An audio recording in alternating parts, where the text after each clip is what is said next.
Hello and welcome to the Actual Tech Media EcoCast. My name is Jess and I am excited to be here with you all today. But before we jump into our content, I have some basic information that I want to cover with you. All right, let's kick off our day here today by taking a quick tour of your audience console. And we're going to start with the questions window. So if you haven't already said hi, there is a whole audience of cool humans out there, so reach out and give a wave to the other members of the Actual Tech Media community.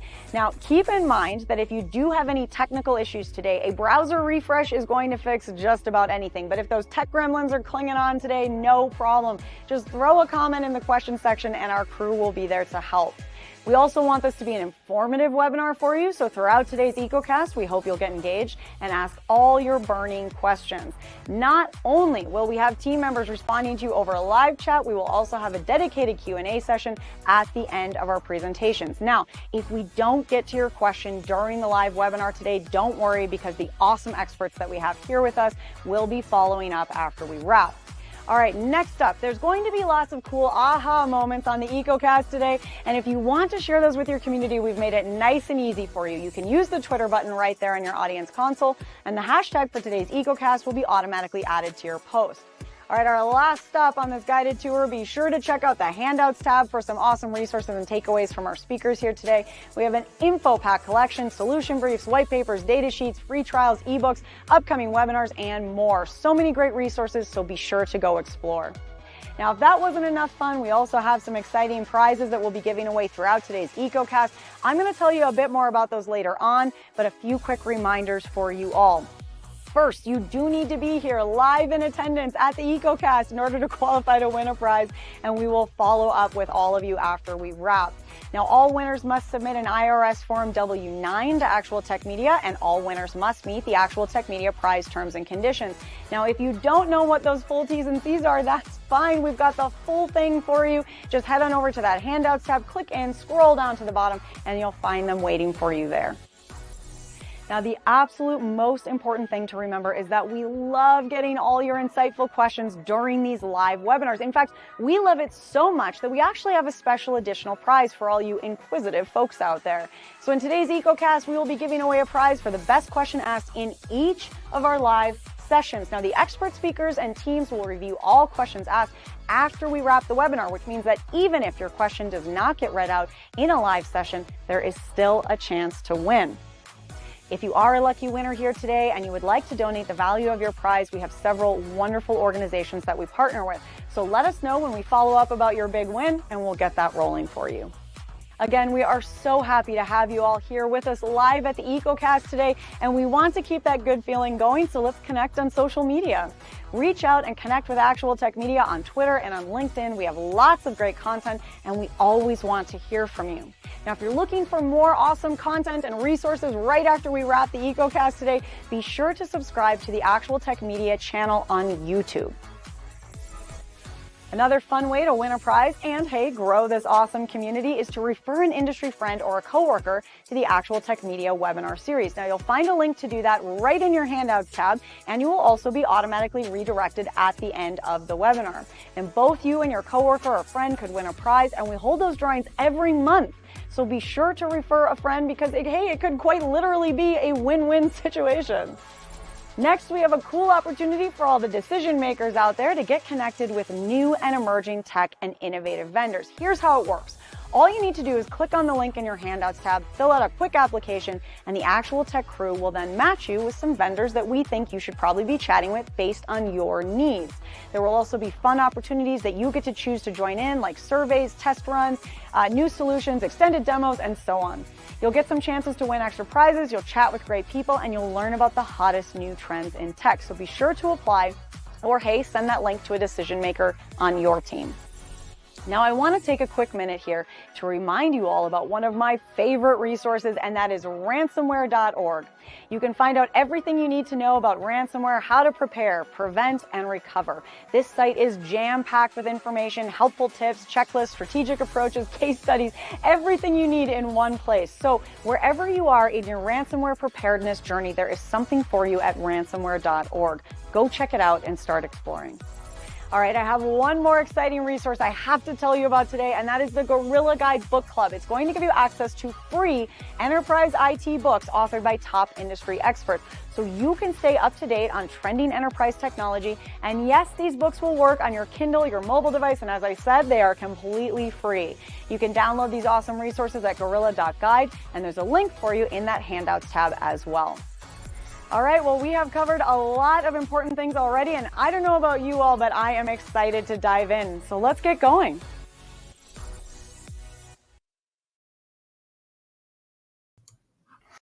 Okay, Jess, let's get going. I agree 100%. Hi, everyone, and welcome to the Actual Tech Media EcoCast. Today, we are talking about something that's a little bit important here, and that is developing your 2025 data security plan. Have you done that yet? Are you even aware that you actually need a 2025 data security plan? If not, you are going to know as of today, I promise. So I want to start by saying a big thank you for joining us. On the EcoCast today, we have got some of the most innovative, leading companies in the industry on tap. The killer lineup that you can see right there includes Nasuni, Okta, NetApp, Cohesity, Rubrik, and Palo Alto. Wow, some good stuff ahead. So get comfortable, because all of those companies also means we have got a long day of learning to go through. So you got your coffee? I know I do. I use something called Life Boost, which is the best coffee I've ever had. I grind it fresh every morning, and I cannot wait for that first smell of the coffee grinding and brewing. So anyway, I am ready to go, and I hope you are as well. My name is Keith Ward with Actual Tech Media, and I'm thrilled to be your moderator for this EcoCast. I am one of a group of fantastic moderators. We call ourselves the Mod Squad, and the other mods in the group are Jess, who you've met, Scott Becker, and Mackenzie Pudici. So, as always, with our events, not only are you going to get some sensational content, you are also going to get fantastic prizes. And today, 3 of you will get $300 richer courtesy of an Amazon gift card that we are going to be giving away throughout the event today.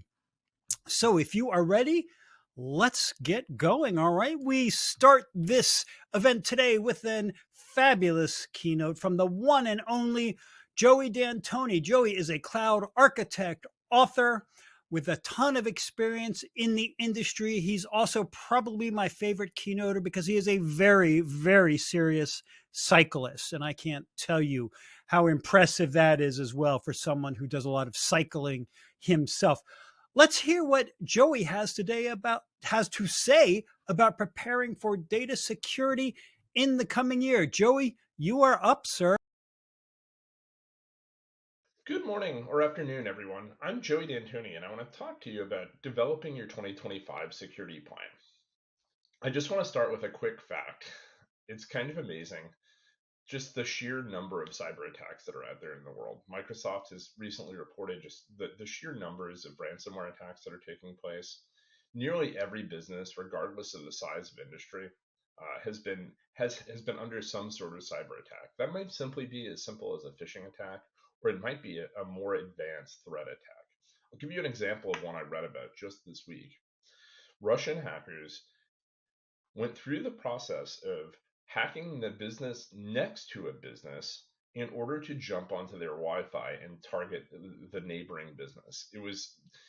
It sounds a little simpler than it is, but it was the most incredibly complex attack I've ever read about. And it was not just that you have to worry about your security, you have to worry about the security of the neighbors next to you in the building, because they were able to jump on a shared network device. This is kind of incredible. So if you're in an industry where you're targeted, or even if you're not, you're at risk for a ransomware attack, because they're just looking for the threat actors are just looking for victims who they can monetize.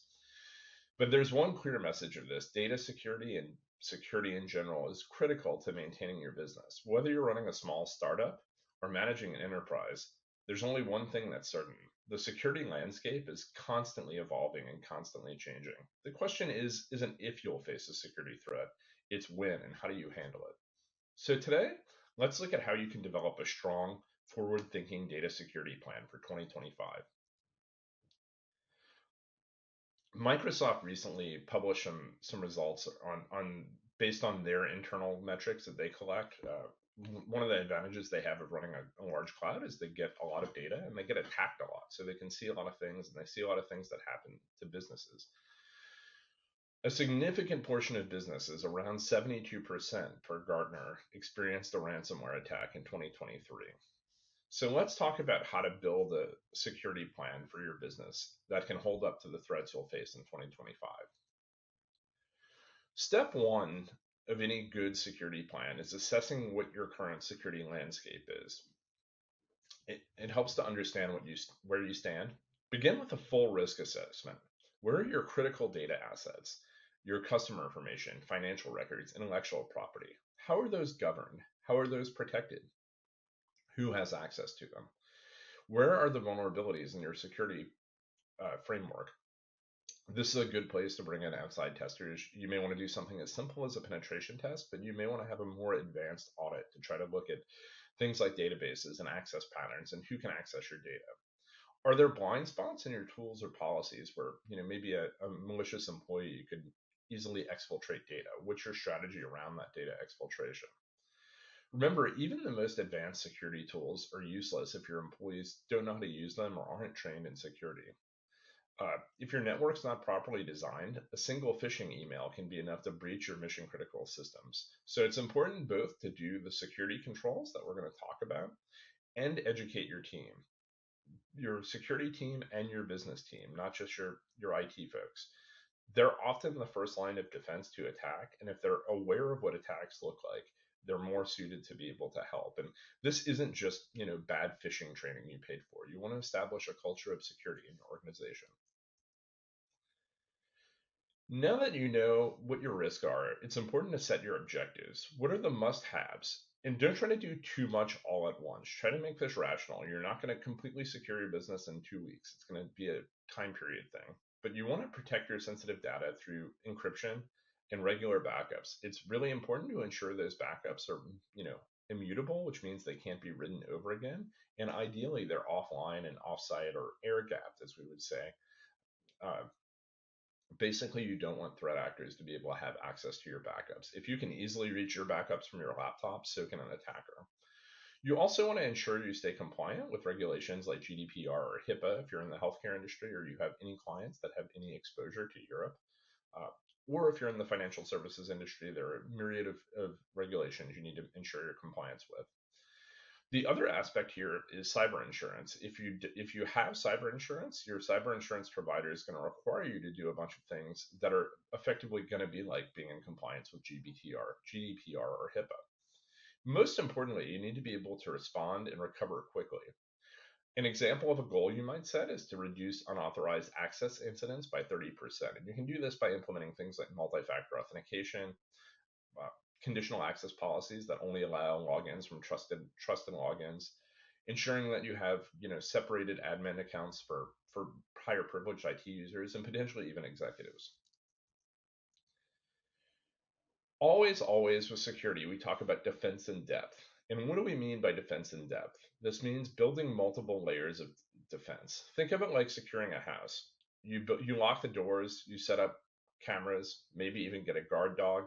If you're, you know, own a castle, you might build a moat around the castle. You might put gators in the moat. All of these things. But this starts with physical security. So keep your servers and backup devices safe. If they're in the cloud, consider separating them into separate accounts or subscriptions in terms of backups. Then you want to move to things like network defense and zero trust policies, where you're constantly re-authenticating for network access and application access. You also want to, consider encrypting your sensitive data within the database, so even your database administrators or system administrators can't view that data. And in some cases, depending on your requirements, for example, like PCI, you may adopt tokenization for policies. And tokenization is where you don't actually store the value of a credit card, you just store a token replacement. Also, don't forget your cyber hygiene. It's not just enough to set up protections. You need to update your software regularly. You need to make sure you're on supported versions of databases and operating systems, and you want to enforce multi-factor authentication. We can't talk about multi-factor authentication enough. And you also want to consider some emerging technologies. I know it's an overused term right now in IT, but AI tools are really good at doing things like reading log files and looking for anomalous patterns. Uh, and even in some cases, you may consider using blockchain type ledgers to store your data for data that you're going to exchange with third parties, just to provide an extra layer of trust. Even the best systems can be breached. The attack I mentioned at the beginning of this, where the neighbor company was breached and then the hackers were able to gain access through a shared networking device, was one of the most incredible things I've ever seen in my 20 plus years of working in IT. It's important to really have an incident response plan, and this really consists of a few different things. It's a disaster recovery plan, which is not just as simple as restore from backup. It's also going to have a PR aspect, so you're going to have to know how you're going to handle it from a communications perspective. In most cases, you're going to want to have a retainer agreement with a incident response consulting firm that's experienced with doing these kinds of things, so they can potentially negotiate with ransomware actors if you have to. Ideally, you don't do that, but some cases it may be your only option. You'll also have that disaster recovery procedure, and it's important to test that. I know from some of my work with clients, my clients that regularly test their disaster recovery procedures are so much more efficient at it. And it's not even that like restoring backups doesn't work. They just learn all the shortcuts. They know exactly how long it's going to take. They know where they can optimize resources and things like that. And that's where you run those simulations and do those ongoing trainings. Think of it like a cybersecurity fire drill. It's better to find weaknesses in a test and then a real crisis. You can also think of it, since it's the beginning of a new year, like going to the gym. If you've gone to the gym every day, you're going to have those reps in, and you're going to be more comfortable doing the activity and not, acting surprised like it's your first time and you're sore for 5 days after. Data security isn't static. What works today might not work tomorrow. The nature of these threats change, and that's why it's important to continuously monitoring your data and your system's access. One of the things that we're seeing as an emerging trend is the use of real-time analytics to detect threats early. You see this in Microsoft recently introduced real-time analytics to their Fabric data intelligence platform. You see Kafka and Event Hubs, all these numerous streaming systems that are designed to deal with this real-time data. And that allows you to get a better picture of what's going on in your environment. Also, you want to schedule regular audits and update policies as regulations change. Ideally, you have good auditors who can really help you and aren't just looking to nitpick, because there's real value in an audit, but only if it's done correctly. And you also want to adapt to emerging trends. And one of the things that people are concerned about going forward is quantum computing and the ability it might have to render current encryption methods obsolete. So you might want to think about post-quantum type encryption for really sensitive data. You might want to also think about the threats that AI could pose to your organization, whether it's data leakage through employees writing incorrect prompts to a public service, or potential attacks that are coming through AI vectors. In closing, I want to leave you with this thought. Data security isn't just about technology, it's about commitment. The best time to start securing your data was yesterday, and the second best time to start securing it is today. So take action, hire somebody to perform a full audit, set clear goals, and make data security a part of your organization's culture. Your 2025 self will thank you.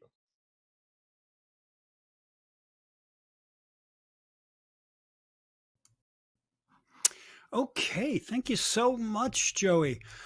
As always, I love his stuff because it is just based on real world experience. I hope you all are looking at doing some of those things that he is talking about, especially the audit here. All right, first poll question of the event is up for you. What's your time frame for adding new or updating existing IT solutions at your company? You got 4 choices there. You can only pick one. So pick one now. Let us know. This feedback is extremely important to us. So thanks again, Joey, for that illuminating overview. It really sets the table nice for what we have got coming up today. I'm going to leave this up here another minute or so and keep on voting, as they say. Let's see. We have got the not sure category, which is typically the leader. leading again at about 44% or so, 43% now. So let us know. Continue letting us know, and think about what Joy was talking about, taking some of those concrete steps, because 2025 is almost here. With that, folks, we are going to move on and get to the main event. Yes, the first vendor up today. The first presentation is coming from Nasuni, and presenting for Nasuni is Ben Clark, Senior Product Marketing Manager. He's been with us before, always does a great job. Ben, thank you for being here today. I am going to hand you the virtual.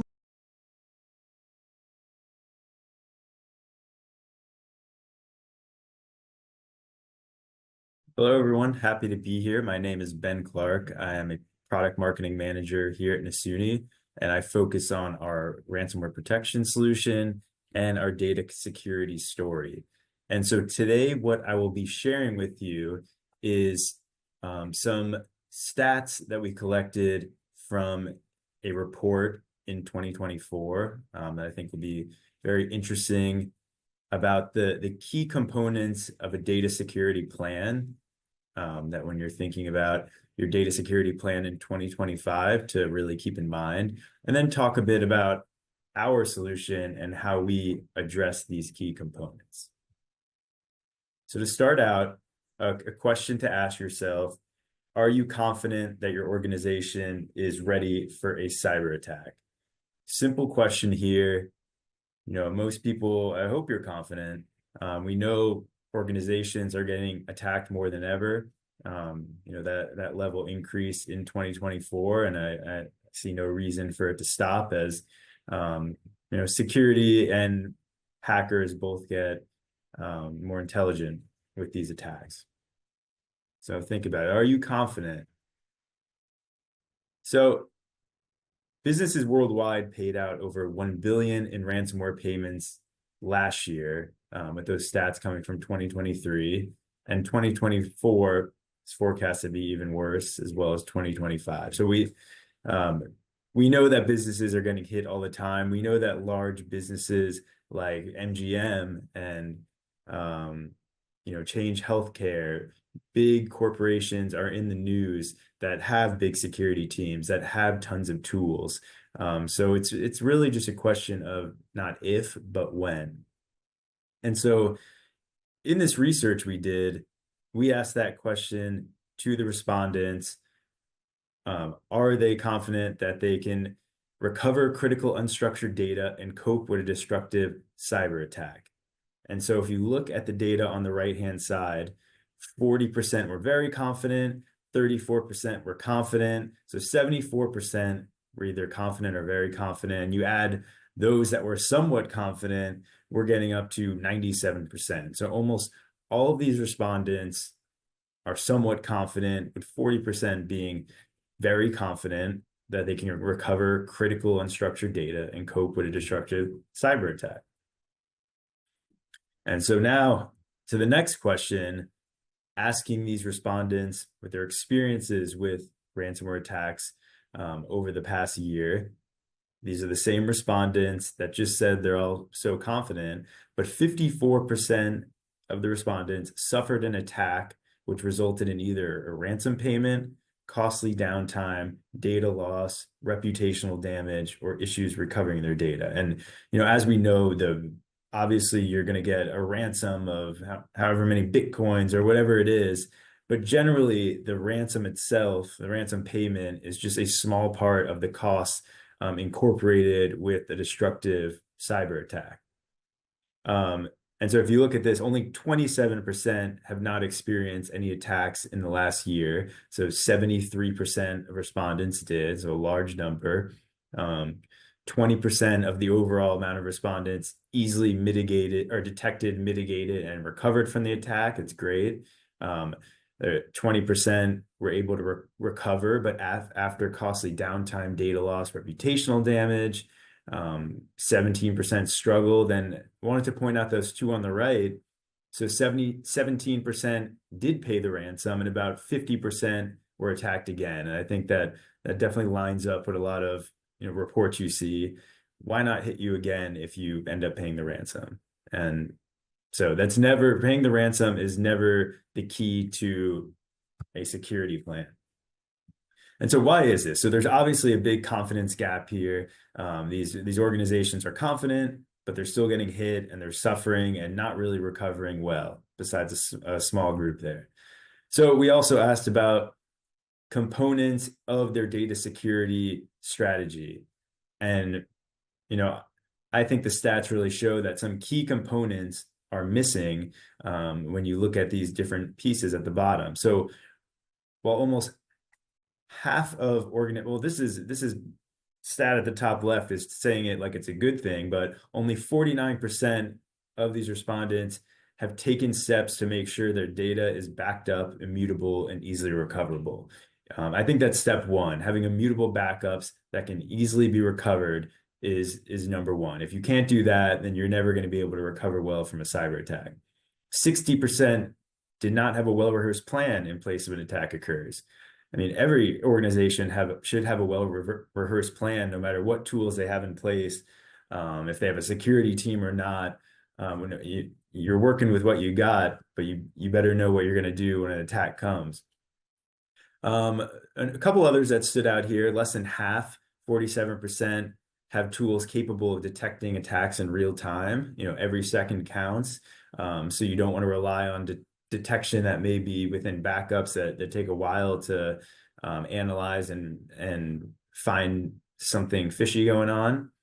And then let's see, only 30% follow specific frameworks such as NIST or Zero Trust. So you'll definitely hear maybe in other presentations today, NIST, Zero Trust, accepted frameworks within the organizations today are great frameworks to follow to make sure you avoid some of these crippling attacks. Okay, so let's move on. I think I pointed out the main ones there. And so from summarizing this data and from what we see in the market, here are 6 pillars of what is needed to ensure data resiliency. So number one, we talked about immutability. You need versions, backups of your data that are immutable to changes, can't be changed, easily recoverable. That's key. Mitigation and rapid recovery. You're not going to be able to stop the attack. It's going to happen. You got to accept that. You're not going to be able to stop getting attacked. Mitigation, as in stopping the attack from spreading and recovering, is key because it's going to happen. It's how you react to it. I talked about Zero Trust and NIST framework. Enterprise visibility. So there's a lot of stakeholders when it comes to security. We have customers that the infrastructure team handles their file security within the Nasuni platform. Some larger organizations have security teams. Executives have to know what's going on. And so having a platform that you can have visibility throughout the enterprise is key. Reporting and compliance. This stood out to a lot of our customers as a huge piece for them. Depending on what state you're in, you got to report really quick if something is going on.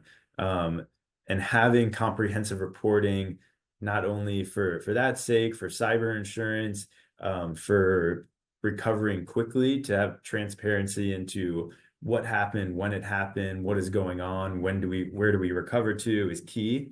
And then finally, trained personnel. Like I just mentioned on the last slide, if you don't know what you're even going to do when it happens, it doesn't matter what tools you have.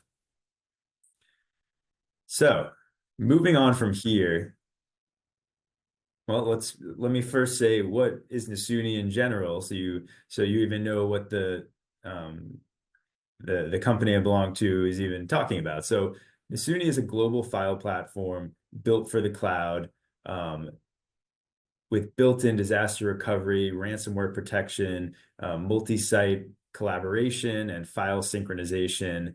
And what we do at Nasuni is put all of our customers' data within object storage. And if you're familiar with object storage, it's more durable, more scalable, and more cost effective. And it allows us to have our three pillars on the left-hand side there: scale, security, and edge performance. So for Nasuni, there's unlimited or no limits to scale when it comes to users, file size, the amount of data you have, and the amount of locations all across the globe. And so no matter how much data you have and how many locations, it can all be managed through a single pane of glass on Nasuni, with no issues there. And Nasuni actually, it's not a Japanese company, stands for NAS Unified. And so scalability and consolidation of traditional NAS infrastructure is, one of our main pillars there. Security, both built-in security with the platform, with the immutable snapshots and ransomware protection. This is what we're talking about today, so I'll skip over that quickly. And then edge performance. So some of the key, or one of the keys for Nasuni, is that frequently used data is cached on local edge devices to be able to access more quickly. And so with Nasuni, no matter how many locations you have, it's like you're working from a local server, and you won't really run into the same kind of latency that you would with other cloud deployments. Okay, and so the task at hand, security, wanted to put up this slide to kind of summarize the different layers of file data security. Or in the security market, you talk about defense in depth.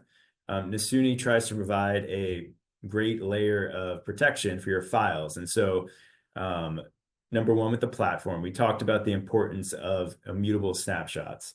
With Nasuni, you can have an infinite amount of them with no retention periods. We have customers that have billions of snapshots that we've had, some of our longer customers of years that have never deleted any of their snapshots. And so these serve as recovery points. And when you're recovering with Nasuni, you're not restoring any data. You're just dialing back to the snapshot or version before that bad thing happened, which makes our recovery process extremely granular and extremely fast. Under platform security, obviously end-to-end encryption, zero trust, some of those great certifications there. But the key is those snapshots, enabling that million file recovery in 1 minute. Recovery is great, but if you can't detect and stop attacks, like I mentioned earlier, it's not going to help you. So that's where our ransomware protection solution comes in, which we'll get to on the next slide. And the final point with the enterprise integration. So this is Nasuni solution and ransomware protection is for files on Nasuni, and file data generally is one of the largest data footprints for organizations, and it's super important data. So, a great layer in your defense in depth, multi-layered strategy for your file data is key. And this focuses just on Nasuni files, but we've made a great effort to improve that enterprise visibility that I mentioned earlier through integrations. And so the data, the detection, alerts coming from Nasuni, can now be integrated into different tools like Microsoft Sentinel, Varonis, CrowdStrike coming very soon here. Because with some larger organizations, they're going to have big security teams that use these large security management tools to manage security throughout the whole ecosystem. And so they're not going to go into separate little tools. And so by sending those alerts up, it's super helpful for these larger customers. Okay, moving on to ransomware protection. And so I mentioned the NIST framework: protect, detect, respond, recover. That's what this is built around. The protect and recover is mostly part of the platform. You're protecting your files with immutable versions. You're recovering super fast and with a super granular process. And so the ransomware protection service really fills in the gaps there. So we're detecting live attacks at the edge in real time. And so we mentioned earlier, every second counts. Detection in real time is key. Identifying the source of the threat, responding by stopping the blast radius, reporting on all the key details about the attack, that will lead you to a fast recovery process. And when I mentioned laser precision and granularity with these snapshots, so when you're recovering from an attack, if it only impacted 350 files, only those 350 files are going to be dialed back, not the entire folder that they're a part of, not the whole volume, not the whole snapshot of all your data, just those files. So if you have users working on different files within the same folder, they won't be impacted, they won't lose any work. So that granularity is key as well. And so just diving into each of these steps here. So, we're not relying on backup and detecting threats in real time. And this detection at the edge is both looking at a database of known ransomware signatures that's updated multiple times a day within the file activity. And then also, we are now looking at destructive actions or suspicious behavior within the file system to pick up on the behavior that would be shown from a ransomware attack. And so what this is doing is allowing us to detect zero-day attacks, unknown ransomware signatures, ransomware variants that create random signatures every time they pop up, which is, we're seeing now.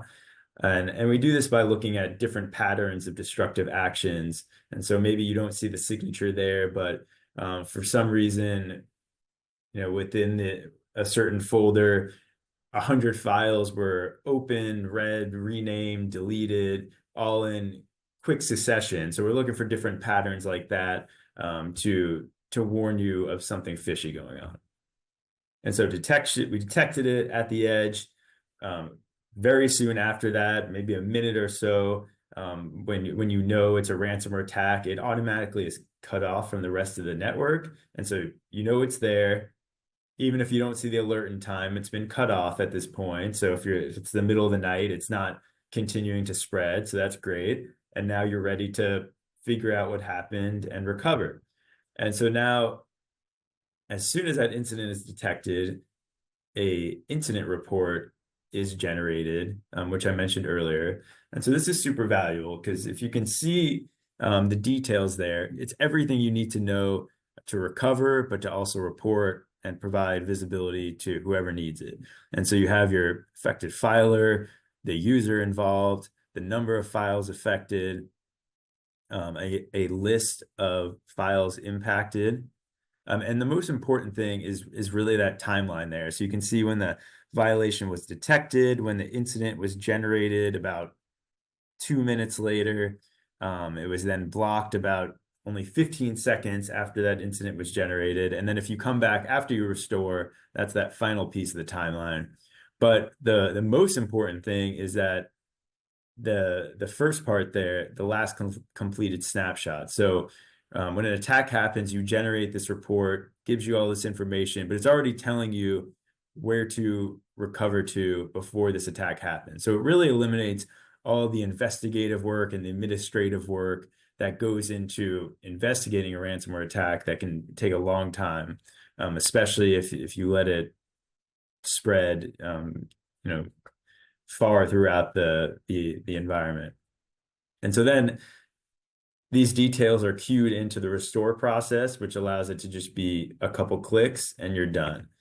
And so the key to all of this is speed, mean time to recovery, and that's how we built each part of this solution. So detecting in real time at the edge, automatically responding to attacks, not manually figuring out what's going on and cutting off that user from the rest of the network, eliminating that investigative work and that administrative work to get to the recovery process extremely fast. And then all the way back to where we started, you hit recover and you can recover 1 million files in less than a minute. But at this point, it would probably be a lot less than that. And so speed is key, and you need to think about that with each piece of your recovery workflow. And so with that, thank you very much. Please add questions, and we'll try to respond to everyone's questions within the chat. Thank you.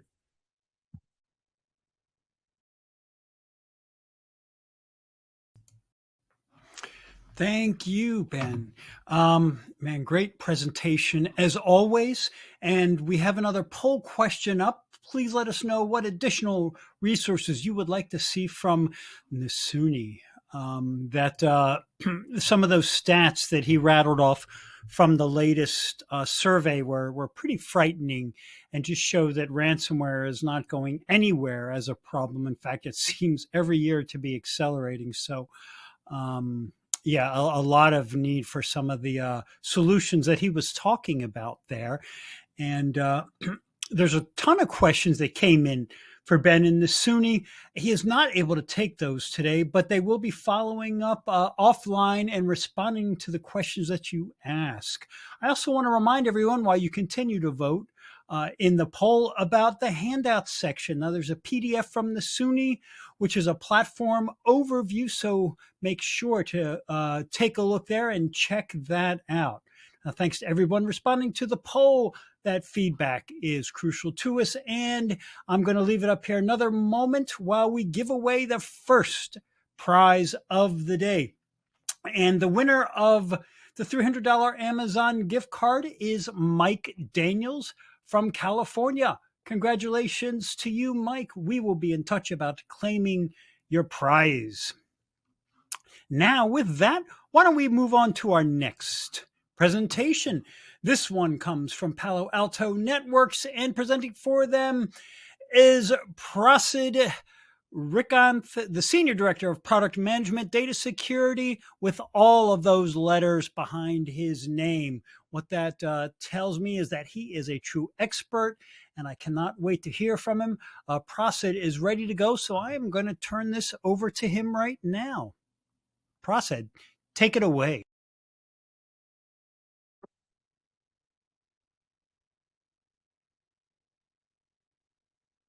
Hello everyone, my name is Prasid. I lead product management for our AI access security product. Today, we'll be discussing something every enterprise needs to know. With AI rapidly transforming how we work, the risks, which tend to be uncontrolled access, data leaks, compliance challenges, are just as real.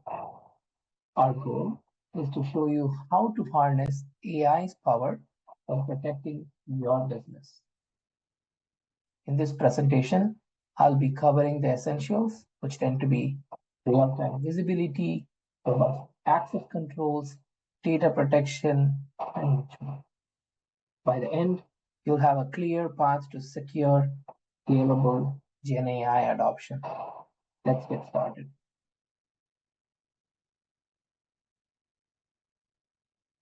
AI is rapidly transforming workforce productivity, and we're at the forefront of this change.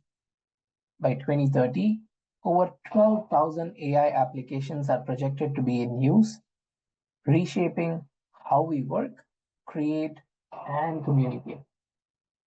From advanced conversational chats to coding assistants, writing assistants, and AI-powered video and image generators, these tools are no longer just automating tasks, they're actually enhancing human capability. Whether it's speeding up coding, generating content, or driving innovation, AI is unlocking new levels of efficiency and creativity. As AI native applications explode, the future of work will be more collaborative, innovative, and productive. The real question isn't if AI will transform your organization, it's how you'll use it to stay ahead. As Gen AI usage rises, so do the security risks. Shadow AI applications create blind spots with 55% of employees using unapproved tools at work. This can lead to sensitive data leaks, like the Samsung incident, where employees exposed proprietary information via ChatGPT. Even governments are cautious. The US House of Representatives has banned Microsoft Copilot due to concerns over data leak. Malicious content generated by Gen AI also poses huge amount of risks. A recent example is the Microsoft scenario where accidentally they exposed a large amount of internal data via a GitHub repository. The message is clear. As Gen AI adoption grows, so must our efforts to secure it. Let's look at a couple of examples. Gen AI applications in general require strict scrutiny, especially when it comes to data upload. Employees may unintentionally share confidential information while using these tools. Once uploaded, this data can be used to train public-facing AI models, thereby increasing the risk of exposing proprietary information or causing unintended data leaks. Without proper oversight, organizations are very vulnerable to serious scrutiny and privacy breaches. In this case is an example of an AWS key and a session token shared into ChatGPT. And imagine the same scenario across a plethora of code generation tools. Another example I would like to share with you all is undetected Gen AI plugins. They tend to pose a significant threat by potentially allowing unauthorized data access. In today's interconnected SaaS ecosystems, AI-powered third-party integrations often slip under the radar, creating hidden security vulnerabilities. These unchecked integrations increase the risk of breaches and make it difficult to maintain compliance with regulatory requirements. The key is strong detection and control mechanisms to safeguard against these unseen risks. In this example, we have Otter.ai, which is a public-facing transcription service that is added as a plugin on top of a Zoom application providing transcription. And imagine the same interconnected Gen AI plugins available via SaaS application marketplaces. In order to safely enable Gen AI adoption, we must address several key challenges. Democratization of AI application creation has led to a sprawl of insecure applications, with many rapidly evolving and accessible through marketplaces. These applications store, learn, and iterate on the data they ingest, often handling sensitive, unstructured inputs like credit card details, passwords, social security numbers, and increasing the risk tremendously. To mitigate these risks, we need granular data controls powered by context-aware machine learning-based detectors to prevent sensitive information from being exposed. We need protection against threats embedded in Gen AI responses, a comprehensive approach towards a Gen AI application catalog that stays updated with these fast evolving new applications, and you need visibility into which applications are training on your data. And finally, control over third-party plugins with detection of excessive permissions. This solution will ensure Gen AI adoption enhances productivity without compromising on security. With that, I want to introduce you to AI Access Security, the solution from Palo Alto Networks that empowers safe AI adoption in your organization. With real-time visibility, you will see exactly which AI applications are being used, by whom, and for what purpose, ensuring there are no blind spots.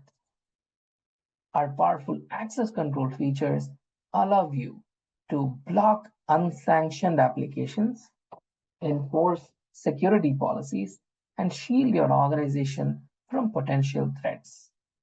Finally, comprehensive data protection, ensuring that any data, secrets, or intellectual property shared with AI applications are scanned and secured, keeping your sensitive information safe. AI access security, we believe, is your key to unlocking the power of AI while securing and staying secure every step of the way. The first step to secure AI adoption is visibility into AI applications. With our solution, you'll discover Gen AI application usage across various use cases in your organization. No more guessing which tools your teams are actually using. We provide a detailed catalog of over 800 plus Gen AI application, offering an extensive view of these apps in play. In addition to that, you'll gain in-depth visibility of over 60 plus application attributes from data handling to security features so you can make informed decisions about which Gen AI applications are safe to use. And this level of visibility will be key and essential for staying ahead of risks and ensuring a secure AI environment. Next, the second step is classification and application access controls. Our solution allows you to easily classify Gen AI applications into sanctioned, tolerated, and unsanctioned categories. This helps you tailor security measures based on the risk each application poses to your organization. For every use case, you'll have tailored visibility and control, ensuring that the right safeguards are in place for different types of applications.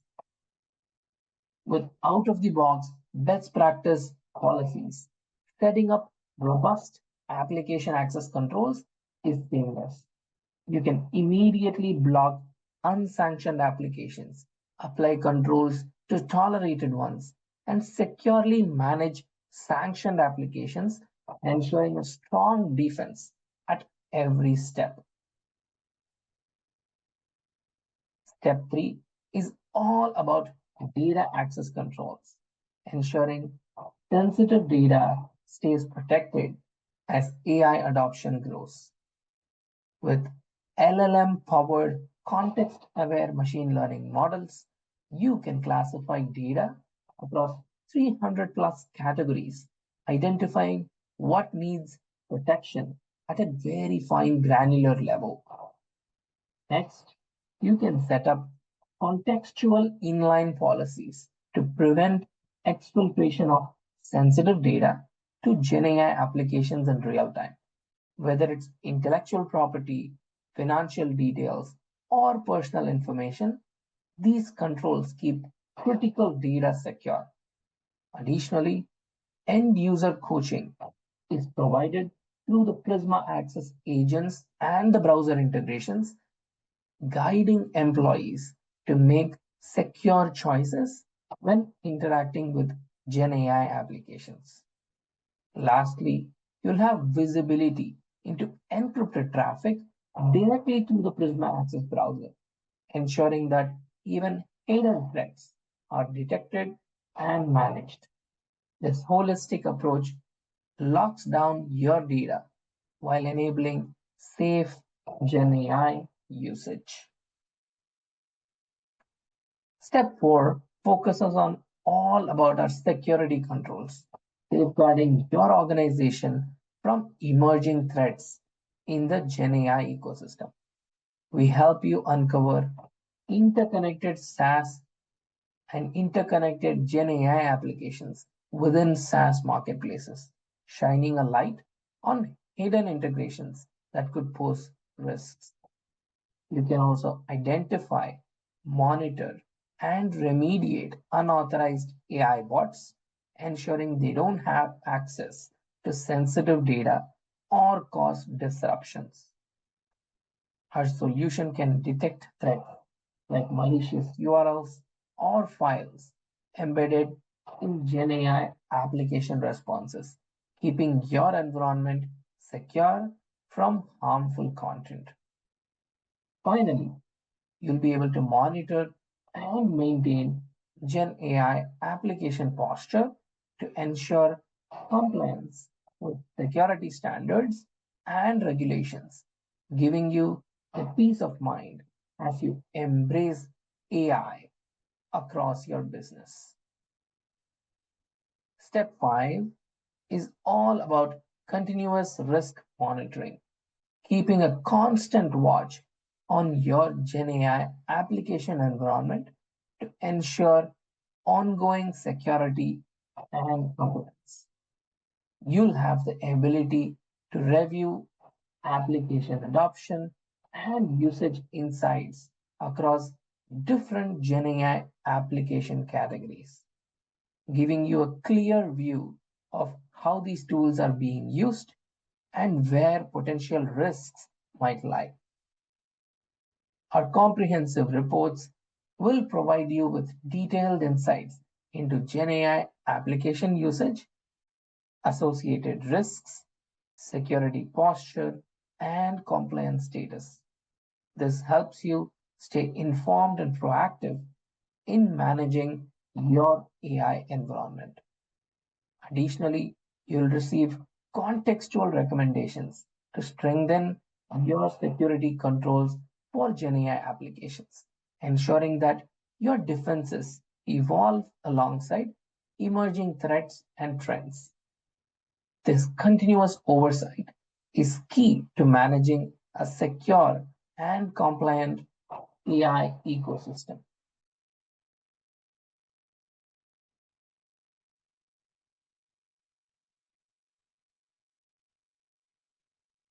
Since we have deployed AI access security at Palo Alto Networks, we've discovered more than 125 Gen AI applications in use by employees, with 3 new applications coming in every week.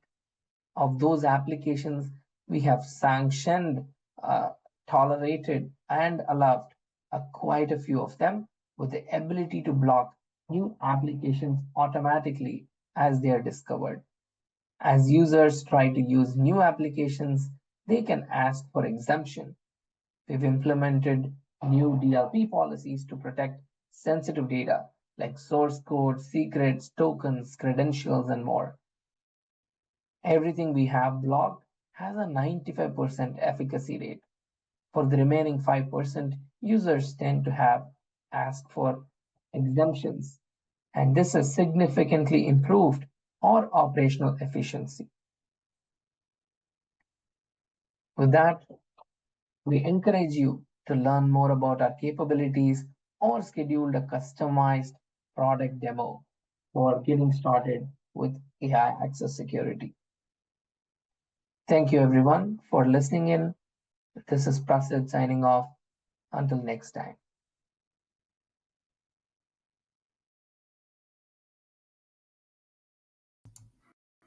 Thank you so much, Prasid. Great presentation. So much information, so much education there, things we needed to know. And it is now time to let us know in the poll here what resources you'd like to see from Palo Alto Networks.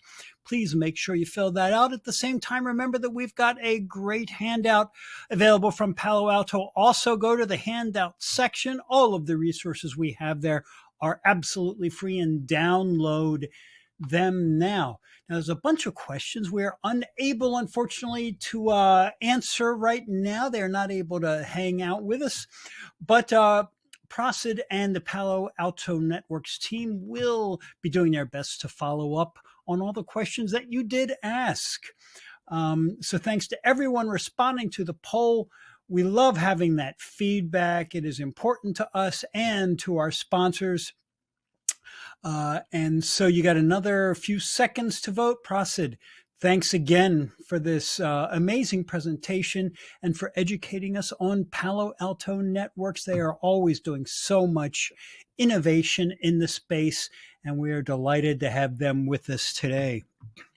And now, why don't we move on to our next presentation? We've got a great one coming up from Okta, and presenting for Okta are John Lettinen, Senior Director, and Sam Katzen, the Product Marketing Manager. Sam is going first, so I'm going to turn things over to him right now. Sam, take it away.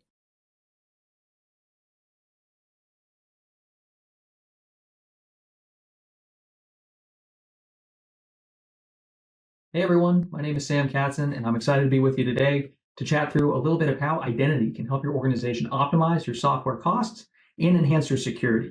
I'll be joined by a few of my colleagues, and we'll have a chance to not only talk to you and share a little bit of background on the industry as a whole, but to also show you how the Workforce Identity Cloud can help your business keep some of these critical outcomes top of mind. Now, before we get too much further underway, safe harbor slides on the stuff that we'll be talking through is in fact forward-looking, and it may be subject to change. Without much further ado, it'd be great to introduce John and talk with him a little bit about some of his experiences and how he sees identity's role.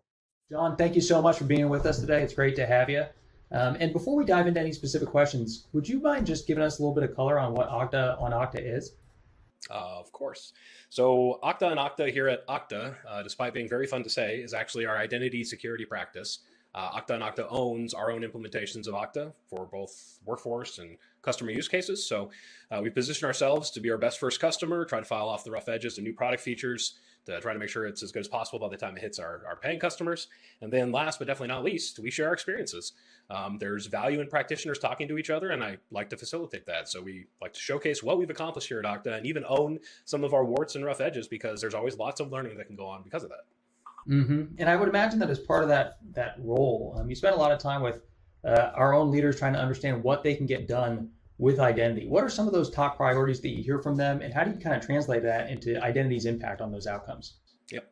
So there's a saying in the identity community that identity is the perimeter of security. And so, as we observe Okta move and lay out its secure identity commitment, then naturally Okta and Okta will be at the forefront of implementing a lot of those practical changes. And we already have been. So in terms of top of mind concerns, all of last year, we were working hard to eliminate phishable credentials from our environments. Required coordination with security, our own product people, engineering, everybody to figure out what changes need to happen. And once you know it, we did that. Now we're starting to think beyond just the front door, and with identity threat protection, starting to use machine learning and signals to figure out and then proactively block more things which could lead to session theft. So there's a lot, and then that doesn't even touch the actual opportunities that a lot of very basic identity and access management can afford the business across lifecycle management, employee onboarding, employee experience, and the works. So where do you want to take it from here? Yeah, I actually want to focus a little bit more on that last part around lifecycle management. And that's simply because one of the things that as an Okta employee, I have witnessed within our own organization is that when we think about the software that we're adopting or perhaps choosing not to adopt, the number of users that are using that technology plays a pretty big role in your decision making around that, both from a security perspective in terms of inactive users and from a cost perspective. Focusing on our own lifecycle management, how we think about identifying inactive users, and how identity can play a role in helping us determine that at scale. All right, so I think the first thing to kind of establish here is identify inactive users. Most of the time in business, anybody using a platform like Okta, they're already disabling it at the source. So the new thing is, all right, what about the downstream application? Even if that downstream application will not allow somebody to sign in without a federation from Okta and they're already disabled, they still could be taking up a seat, and that isn't cheap. So what we have done in the past already is we've been able to look at some of the capabilities in our own Okta tenant around like usage and assignments, and then find folk who have not signed into a specific assigned application for so much amount of time. And then that was a central driver, the data within our own tenant, for a software rationalization project that enterprise architecture and our business technology folk were going through last year. That yielded some very significant cost savings, which if I had them at the tip of my tongue, I'd say them. But let's just say it was, non-trivial and in the millions in terms of avoided costs and avoiding cost out. So that is obviously a big one. I'm of the opinion that the language of business is money. And whereas from an administrative perspective and from a customer experience perspective, that kind of lifecycle management will help from a security and an efficiency angle. Like, a lot of times the business may not be as in tune with that, but you point to how you're saving seat licenses and avoiding costs. That is something that your leadership will resonate with no matter what organization you're in. And as you think about how the folks who are listening into our conversation today can apply some of what you just talked about, you gave some pretty interesting tidbits there, but using Okta to be able to manifest that kind of change. You talked about a couple of things that somebody could do. If you were going to give them a higher level overview of kind of the steps that it might take to get there, what would you, where would you tell them to start? So first and foremost, SSO all the things. Make sure all your downstream applications are using your Okta tenant for sign-on, and make sure that you're not allowing non-federated sign-on in that downstream app. That's just good security hygiene. In terms of then realizing those outcomes and trying to get some credibility with the business, I would say with SSO, a lot of the user friction is going to go away, but that's pretty basic. Now, as the administrators, think about, okay, as part of this SSO onboarding process, what would it take to expand it to use an Okta Okta integration network connection? Is there an API that is available for us to do the license and seat management?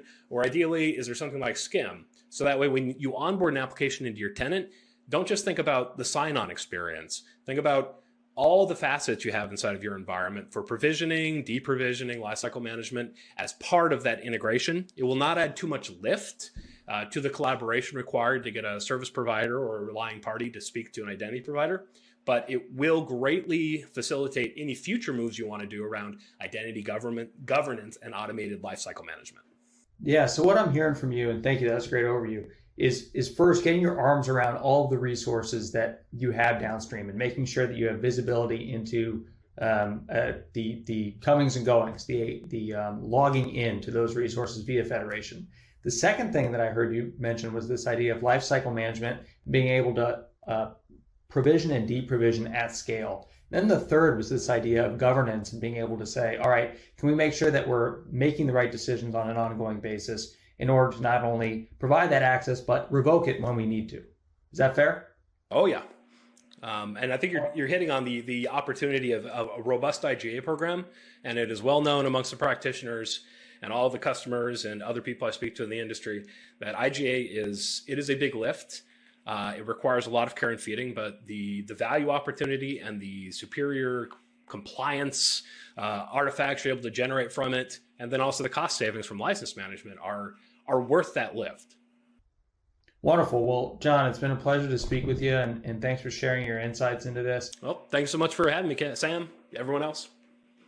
A big thank you to John for joining us today.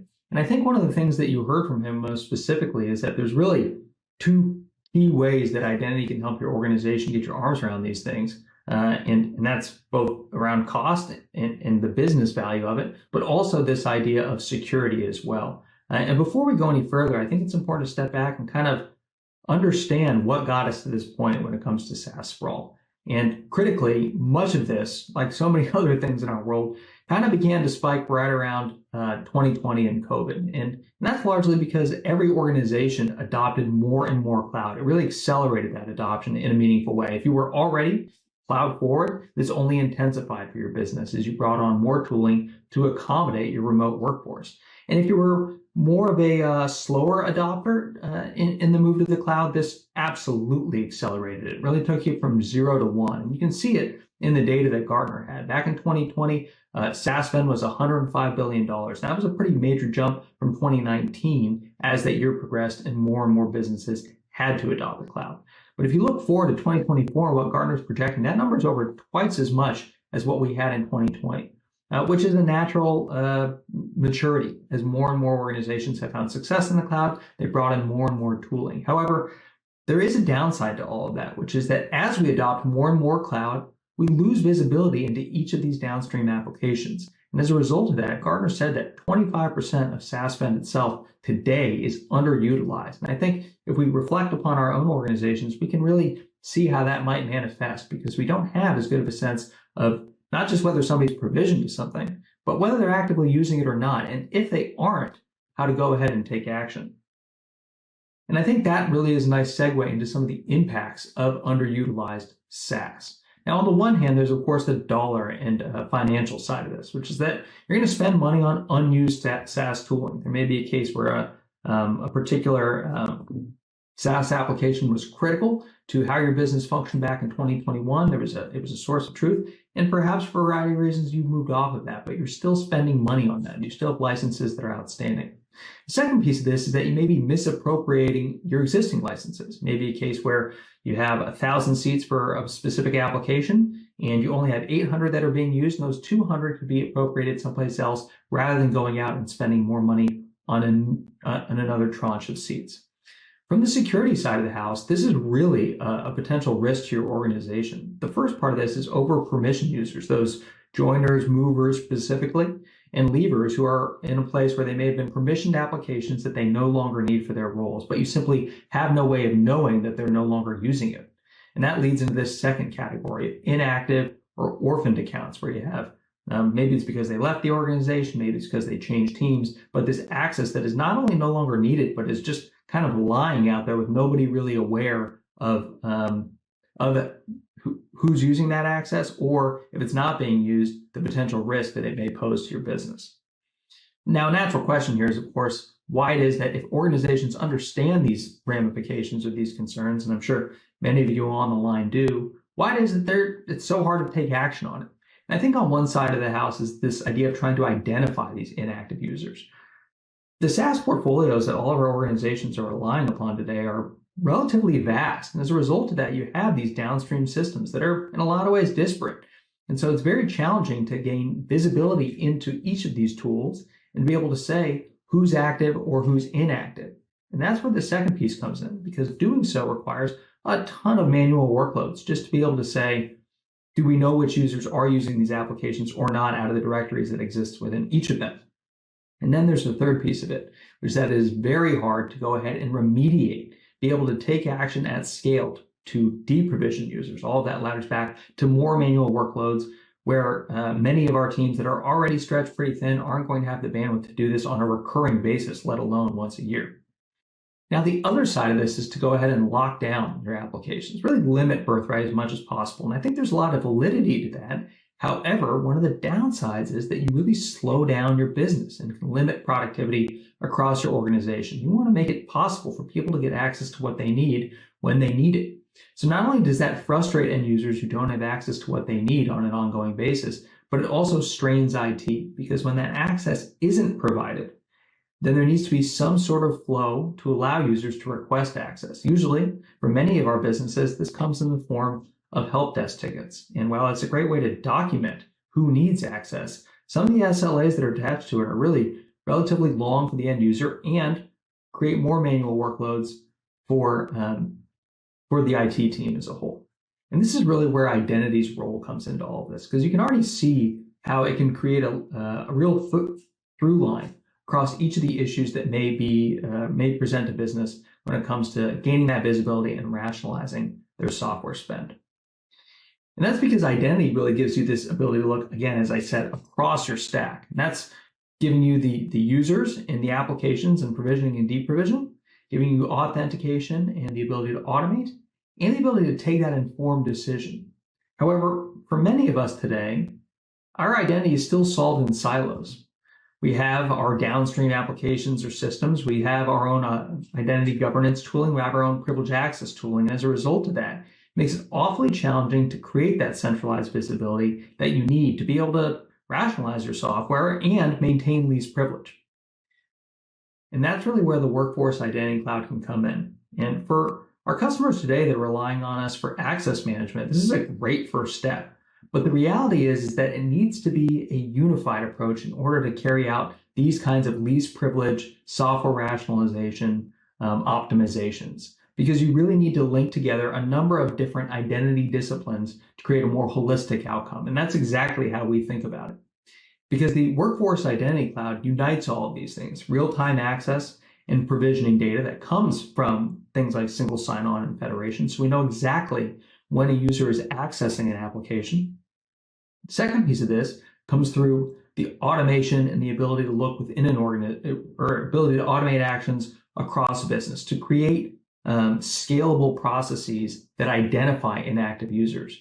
And then the last piece of this that is so important is that contextual remediation, the ability to say, okay, we've identified that these users are inactive on a recurring basis, but what do we want to do about that? Do we want to immediately deprovision them? Maybe, but that could create a fair amount of challenge within an organization, because you may inadvertently move somebody off of something that they should have access to. And you may also gum up processes that you just simply don't have enough visibility into because that application really is outside of your organization, outside of IT's control. And so that's where you have the chance to have human intervention in an auditable process and to be able to set up the kind of access reviews that make it access requests that make it very easy for a user who was deprovisioned to regain access when they need to on an ad hoc basis. Now, one of the really critical pieces to what I just described is our workflows engine. And workflows is a no-code automation platform that really allows for a ton of extensibility, both within Okta and beyond it, into those disparate systems and downstream resources. And it also allows the scalability of these automated processes, like checking for inactive users. And this manifests in a variety of different ways. You heard John in our conversation talk about first being able to look at just Okta itself and being able to understand if there are inactive users within the Okta application, folks who haven't been logging in. And that's where Workflows already has a template that's live today that allows you to optimize your Okta users. And this is a really important thing to do, both because it allows you to maintain that least privilege and remove a potential threat vector, and it'll save you from a cost perspective, which I know is just a very important thing to many organizations today.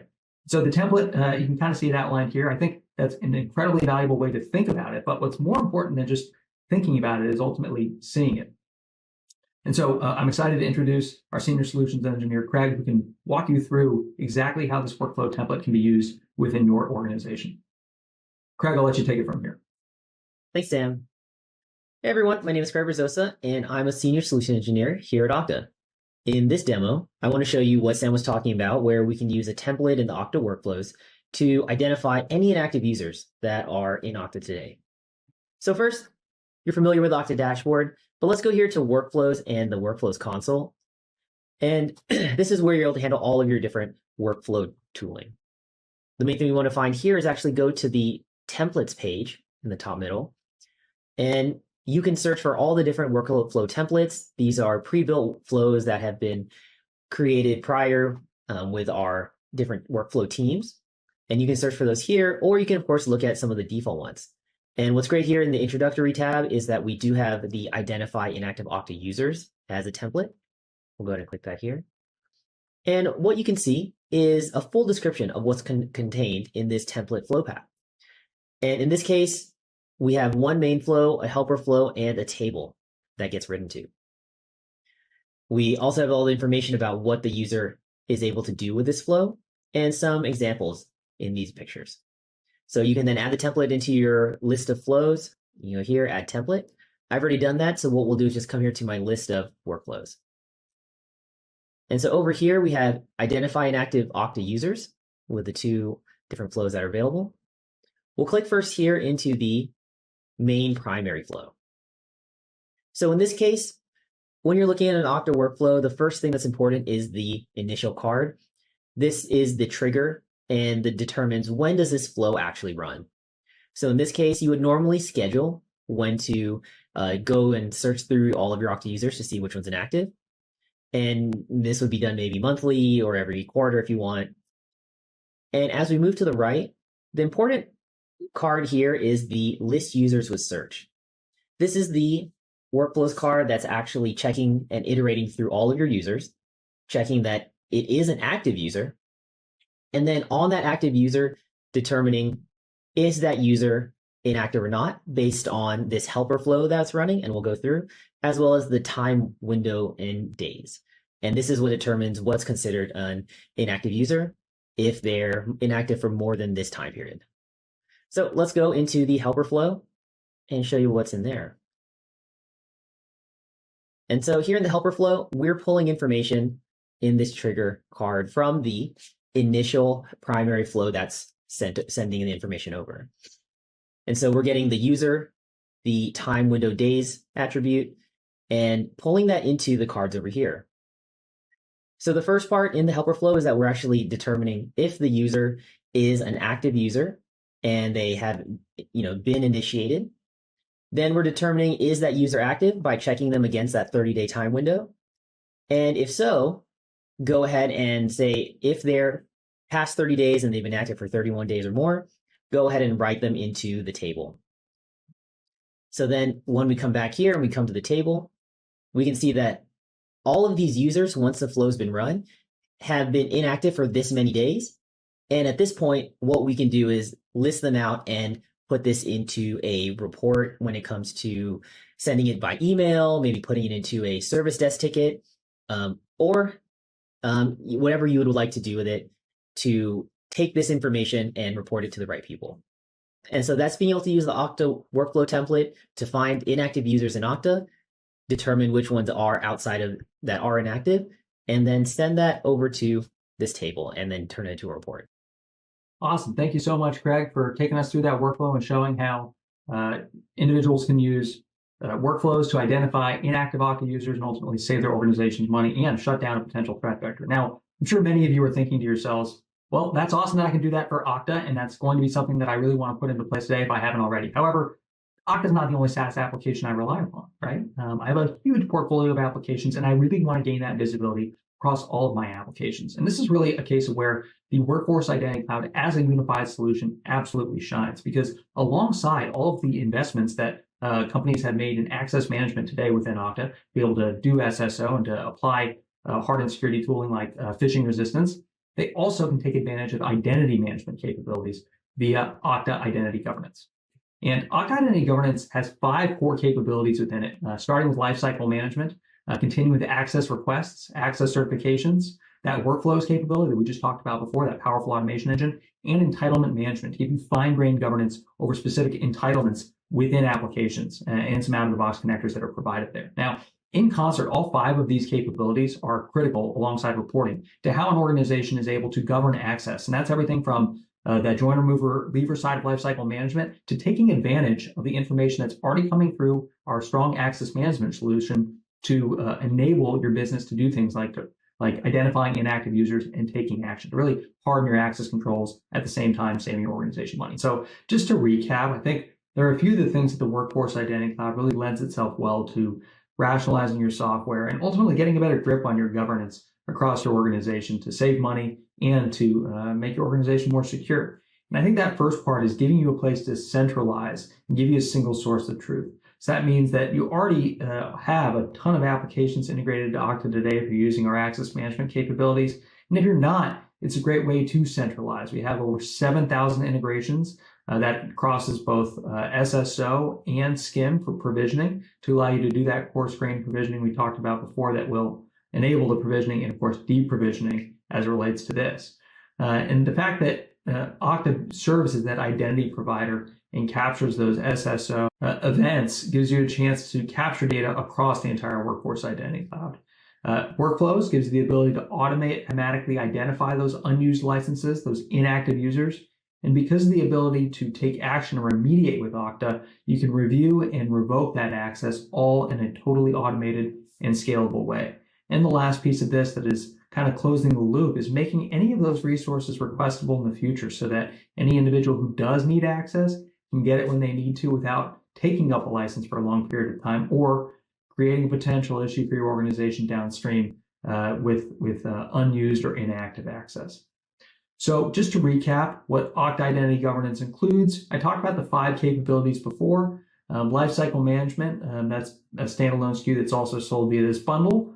Workflows, again, a standalone SKU that is sold via this bundle. And then lastly, that access governance piece, which is inclusive of requests, certifications, the reporting that we talked about, as well as the entitlement management for that finer grained governance for those resources that are particularly critical, in addition to the coarse-grained provisioning that is available via the Okta integration network and the SCIM integrations that exist there today. So thank you all very much.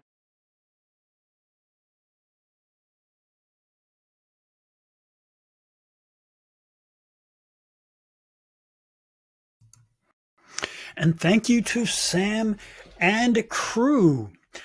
Awesome presentation. Really good stuff there. Important information. And now we have the Okta poll up. Please let us know how you would like to hear from Okta next, how they can reach out to you. I'm going to leave this up while we go through a couple of details here. First of all, there's a lot of questions that came in. We ran out of time for those questions because they had so much information in there, but the Okta crew will be doing its best to respond to all of those questions after the event is done. And I want to remind everyone as well about the handouts. We have a PDF from Okta that is an identity governance data sheet. Ooh, that sounds very fun to me. Something super important. So check that out if you'd like more detail. Everything in the handouts section, as always, is totally free. So take advantage of what is there. And thanks to everybody responding to the poll. I'm going to leave it up here for just another second or two, and then we will move on to our next presentation. Hope you all are having a great event so far. We are about halfway through the EcoCast, and now we are ready to go with our next one. Okay, let's move along. This session comes from NetApp, and presenting for NetApp is Michael Landau, ransomware protective evangelist and NetApp production manager. Michael is here and he is ready to go. Michael, can you hear me? I can. Thank you so much. You bet. I'm handing you the virtual mic now, so you have the floor, sir. Thank you so much. Appreciate everybody joining today. Michael Landau from NetApp, ransomware protection evangelist. Today, I think we all face the situation of not if, but when. But let's get into that in a few moments and start our conversation today. So why is storage level security important? Well, you know, there's a lot of possibilities of what can go wrong.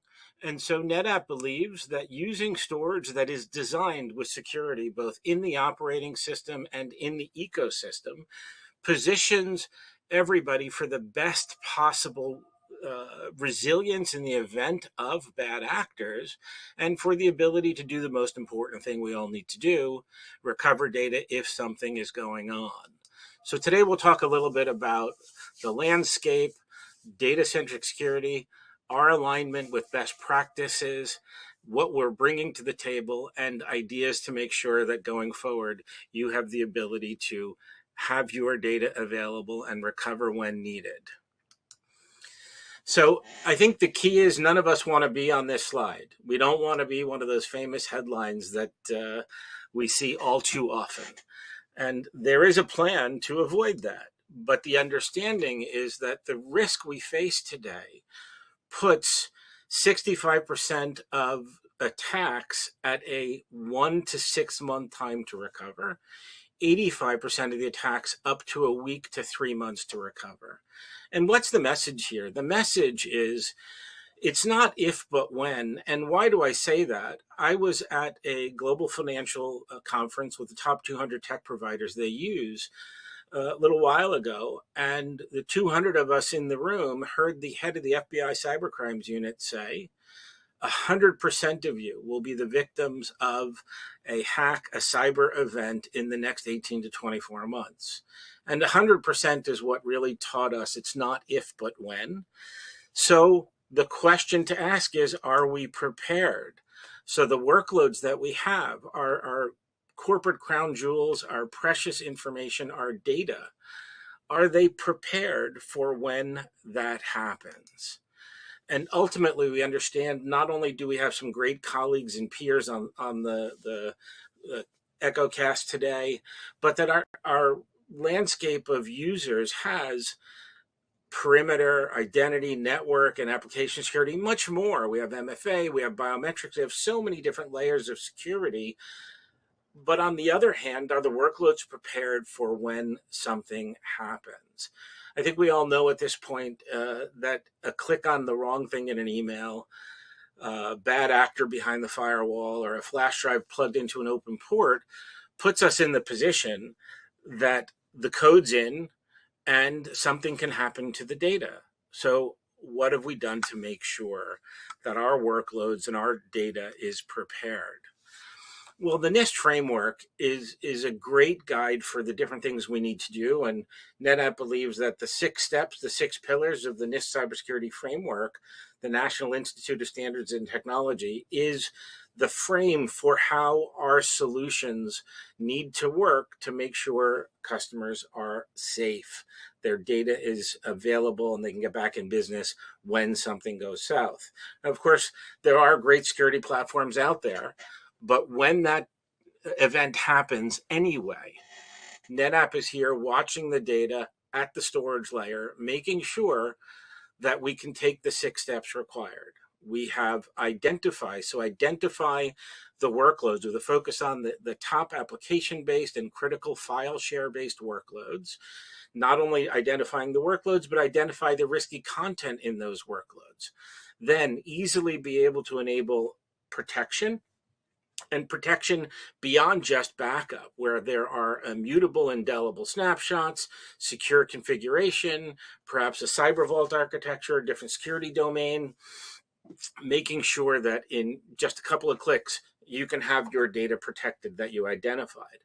And then accurately detect on box in the operating system as quickly as possible to minimize the blast radius, using the latest in AI to understand that there is ransomware behavior going on. And with that detection, be able to automatically move to the next pillar, the next step, respond. So take immediate snapshots, lock down the users, protect the data, and alert externally to other solutions through SIM integration, and alert the users that something's gone on. And then bring you to the ability to recover that data. And of course, recovery by file, by volume, or by all workloads, so that if it's a minimized attack, you can be back in business in minutes or hours instead of weeks and months. And the wrapper around that is the governance in terms of the strategies and policies for your snapshots, for your passwords, and all the other related governance decisions about your security approach. And so we use those 6 steps to understand where our ecosystem is in relation to their security and ransomware resilience posture. Detection and response, we were the first to come out in 2021 with. We have the AI version now, but that's only 2 of the steps.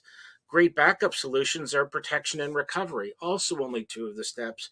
Our message is, let's take the 6 steps together. The way we approach that is with our BlueXP ransomware protection dashboard. We have a host of features in our operating system and in our control plane, BlueXP, that bring together a complete journey towards the 6 steps and making sure that you can know what's going on, respond to it, and recover from it without having to be a data scientist or expert. And what we've done is built into that dashboard autonomous ransomware protection, AI-based on-box anomaly detection, malicious file blocking, classification to know the contents of your data, being able to find the privacy risk and many other governance and compliance risks in that data, the ability to have backup and recovery of those snapshots using immutable, indelible, and data-locked backups and snapshots. And of course, this is not a replacement to the backup solutions you're using, but an addition to those, so that you have a ransomware resilient posture in the traditional backup concept of 3-2-1, 3 copies, 2 on-site, 1 off-site, and one that's indelible against ransomware attackers. And then we have integrated user behavior so that you can understand what users are creating these risks, and from those user risks be able to block them or unblock them as needed, and have both attack vectors visible in the solution, in the data path by workload volumes and files, and the user vector. From both sides, being protected allows you to know that when something gets through, your workloads are safe, they will automatically be snapshotted, protected, and you will be able to investigate and recover with ease and get back in business quickly.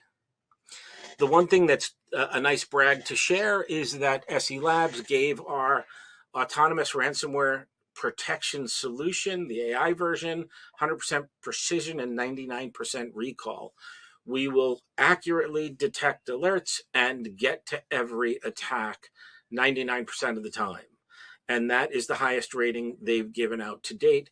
So that allows us to leave work, go home, have vacations, have nice weekends with the confidence that our operating system and our storage ecosystem is looking out for your data, has your back, and will make sure you'll be back in business if something happens. And so our solution literally will look through your environment and show you your workloads and the protection posture, how many need detection and protection, how many don't, let you investigate alerts, let you have recommendations for gaps in your protection posture, and of course, let you know how much data you're working with in your workloads. Of course, we focus on critical workloads, but can look at all workloads that you have in terms of file shares and key applications.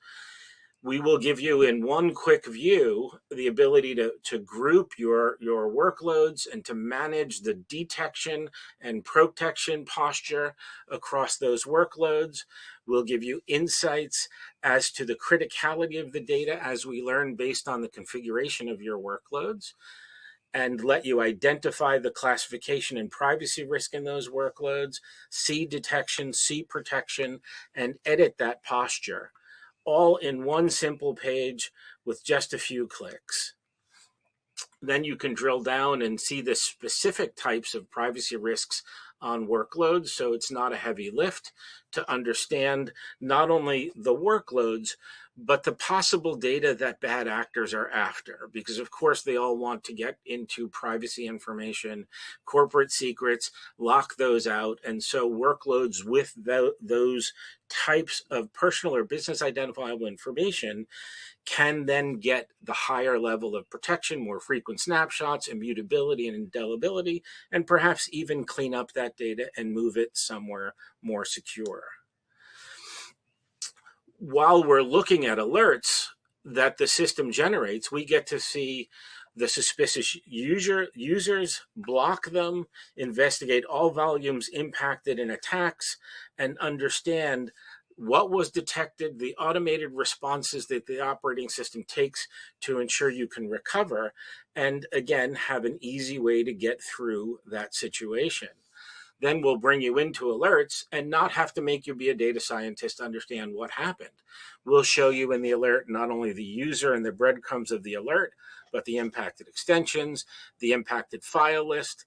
We will also give you known good replacements for those files and let you see where they are. And on a high level visual, we'll let you see the expected and detected create, delete, rename, and entropy. And so entropy really is more about the randomity of data bits, but I'll call it the density. So is encryption happening, and is create, delete, and rename off the charts or not? So we'll let you see all of that information, export it, investigate it, do what you need to make the decisions, and then be able to come back in and recover that data. And it is literally those 6 steps walking across protection, alerts, and recovery in a dashboard to help you effect recovering your data with ease, simplicity, and forensic details about what happened.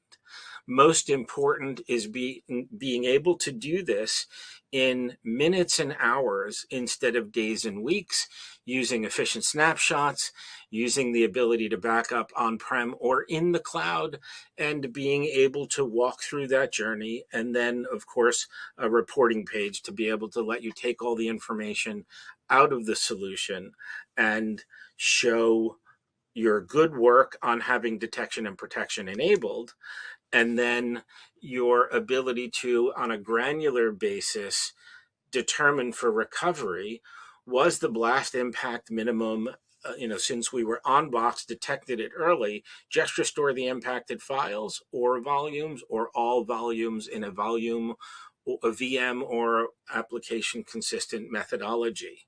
Of course, we'll recommend the right snapshots based on the time of the event, although you can pick from a whole family of snapshots behind the menu here.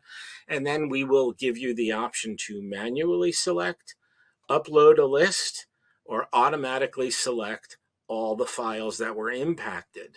You can restore that to the same location, a clean room or alternate location, and most important, have your data restored by super fast snapshot and backup technology quickly, easily, and be back in business again, not in weeks and months, but in minutes and hours.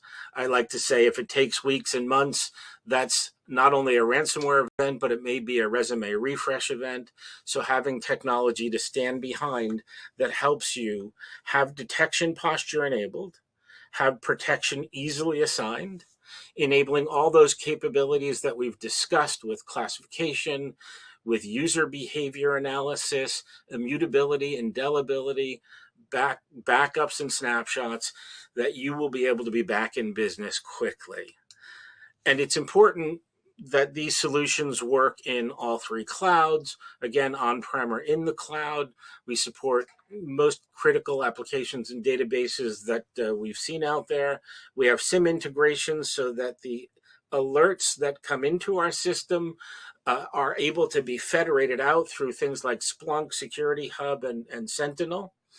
And we will be able to receive alerts back in from them and act on them as well.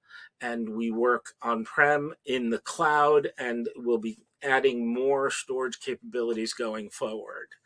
Now, one of the things that's really important is not only that we have the ability to guide you through what could be the worst day when something actually got through all those great layers of security, but that we're confident that when you use the technology that we're providing, that NetApp will warrant the ability for you to be able to recover data from the snapshots taken when configured properly. In other words, with immutability and indelibility, we will stand behind you. And if you can't recover your data, we will help you. And if we have trouble helping you, we will stand behind it financially as well. The idea here is that nobody wants these days to happen. We all want to be able to go home and have nice nights and weekends. And we want to be able to know that when we get back to work the next day, we will be able to be back in business. And so building that strategy to say, hey, we have all these other great layers of security, but when something gets past it, at the storage layer, make sure you have these 6 steps covered: identify, protect, detect, respond, and recover. And make sure you work with an organization that's going to stand behind and help you get back in business. That's our approach. And with that approach, some key takeaways that I'd like to share from being in this space for a couple of decades at this point. Backup is wonderful. We need a little more than just backup at the storage layer to make sure we know what's going on, we automatically respond to it, and we ensure you can recover from it. And when there is an attack, when some bad code happens, we don't want you to have to go through 5, 6, 7, 8 different solutions and different menus and GUIs and struggled to figure out what the blast radius was, what files were impacted. We're going to give you the list. We're going to show you where those files can be found and best likely restored. We're going to have immutable and indelible snapshots and backups so that they can't be compromised. They have not been to date, and so lean forward with that success. And we're going to help you take the 6 steps in one dashboard to make sure that you have the resilience, you have the information, and you have the posture to know that you'll be back in business easier and faster when something goes wrong. Now, I want to say, of course, we all hope that nothing goes wrong. We hope that you never see alerts in our dashboard or anybody else's. But we also know that if is no longer the focus, but when is, as I alluded to at the beginning. And since it's a when, let's work together and make sure that when it happens, your heart rate doesn't have to elevate and life is not so crazy. And most important, you know where your critical workloads are. They're protected with immutable, indelible snapshots, technology that is solid, and we will make sure you get back in business quickly.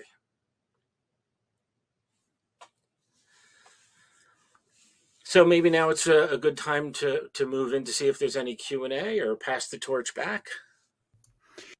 Yeah, absolutely. Thank you so much, Michael, for a fantastic presentation. And I've thrown up the poll question. Please let us know what additional information you would like to get about the NetApp solution. Keep filling that out while we go through your great questions here. I also want to remind everyone about the handouts. We've got a guide to NetApp Blue XP ransomware protection, which Michael was talking about today. So make sure you download that. It's absolutely free for more details. Now, Michael, I did want to mention here that I think you may have invented a new buzzword phrase when you talked about a resume refresh event. So thank you for that.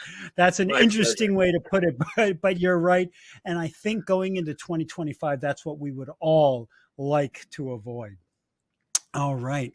So let's get to some questions then. Here's a great one that came in. Do you currently have ransomware detection and protection on your storage?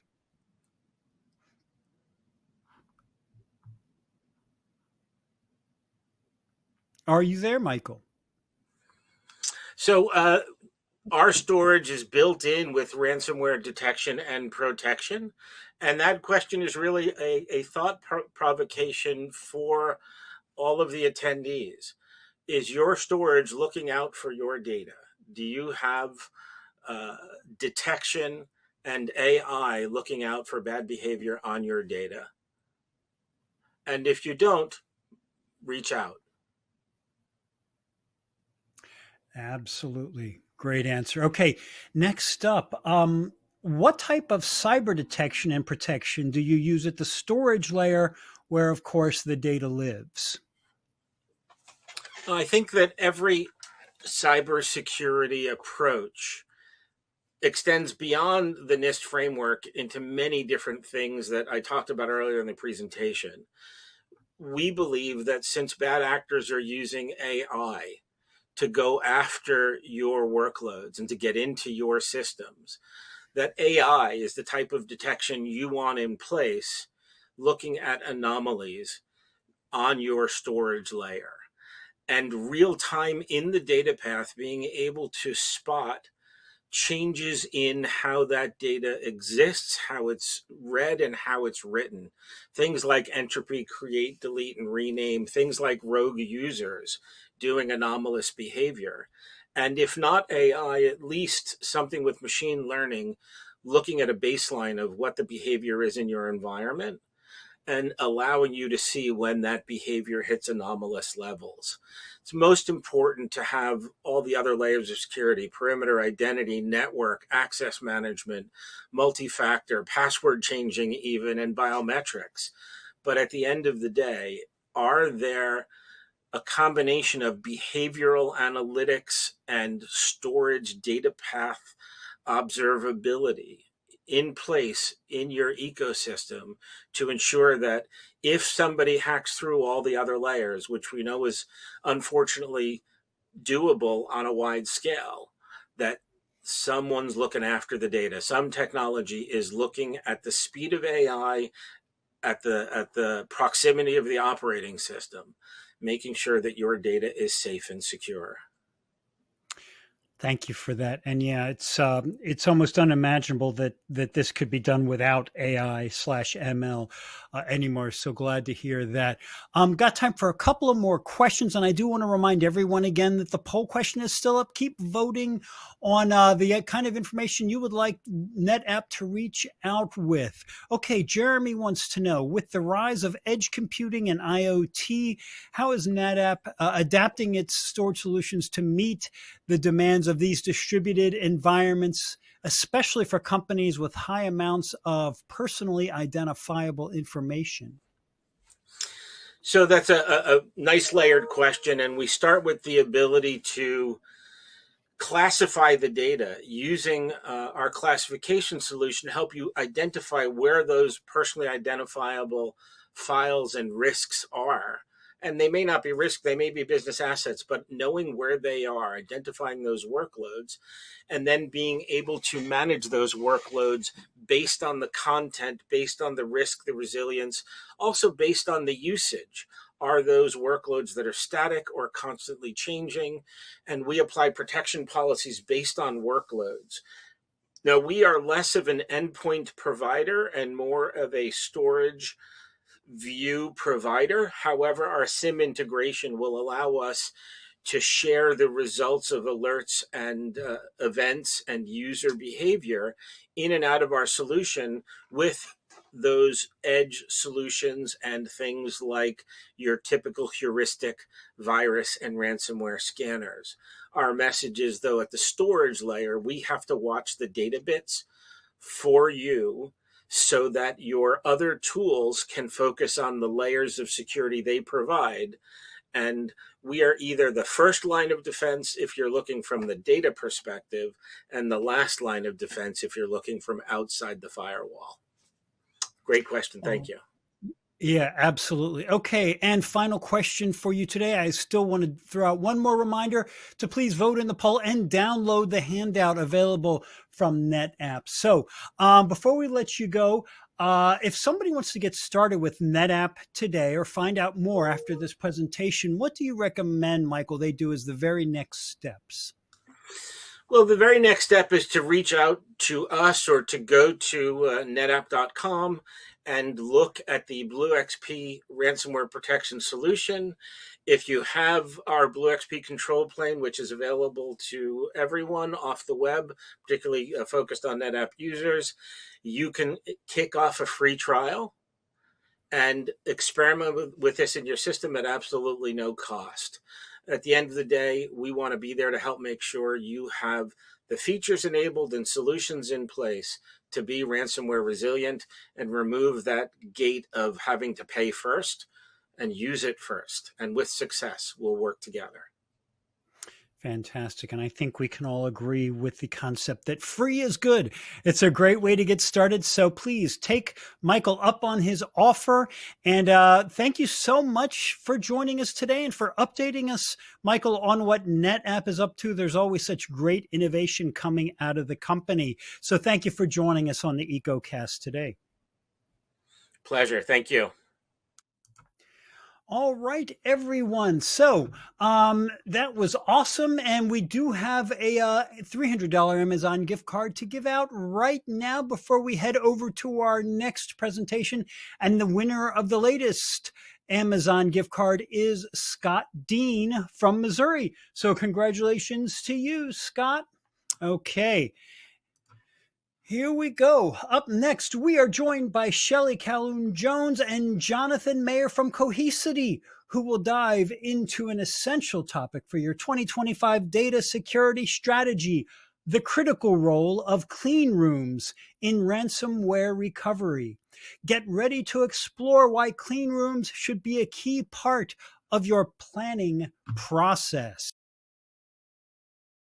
Shelley Calhoun-Jones, and I'm a principal technologist here at Cohesity. Today we're joined by Jonathan Mayer, a solutions architect here. Jonathan, would you like to do an introduction? Yeah, sure. I'm Jonathan Mayer. Been around Cohesity for a number of years now, and then prior to that, I worked in large enterprise and had a focus on digital forensics, and just like to tinker with anything and all things creative or security related. Oh, that's awesome. Yeah, well, we're very happy to have you, Jonathan. And in this episode, we're going to talk about what a data clean room is and how it's used to respond and investigate a security event. Now, you can think of a clean room almost as a digital fortress of solitude. It's meant to be impenetrable and isolated. The idea is that we want to make sure we have a controlled and secure environment where our sensitive data is protected from external threats, ensuring that it remains uncompromised and secure. And recovering from attacks can sometimes leave companies open to new attacks. And so we're going to talk today about how you can use a trusted tool like a clean room to analyze and fix issues in a controlled setting. This way you can identify the source of attack and respond and recover quickly. So we know that our clean room is meant to be a digital fortress of solitude, Jonathan, but why do you think it's important to have one, and how do you make one for security investigations? Yeah, I mean, I love the analogy. Who doesn't love a good Superman reference here and there? And just like Superman would fly up and get better perspective on life and just the goings on in his world, that's exactly what the clean room is all about, right?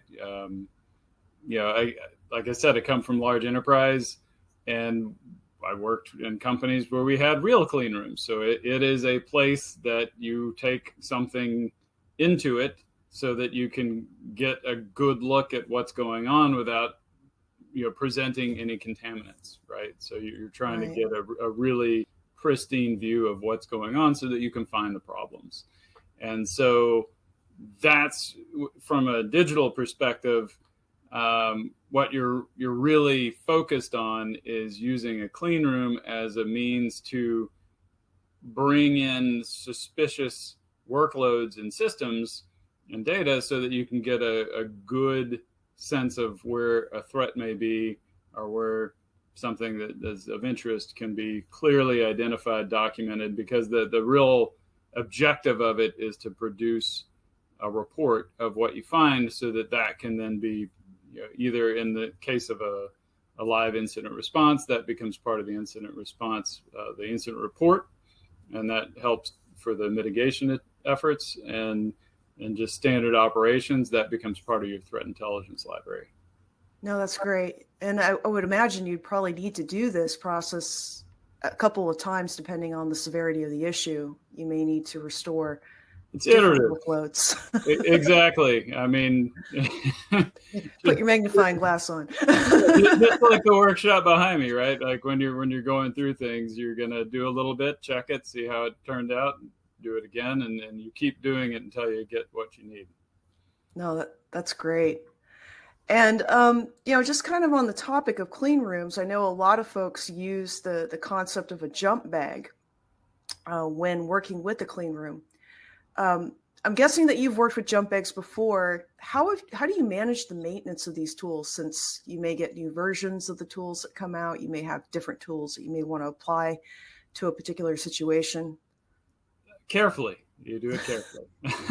I mean, all kidding aside, I mean, a jump bag, that's not a new concept, right? That's been around for decades and decades, and it's a physical thing. In addition to tools and stuff like bright blockers, hard drives, pin drives, I mean, you put granola bars, you put earplugs, because data centers are loud.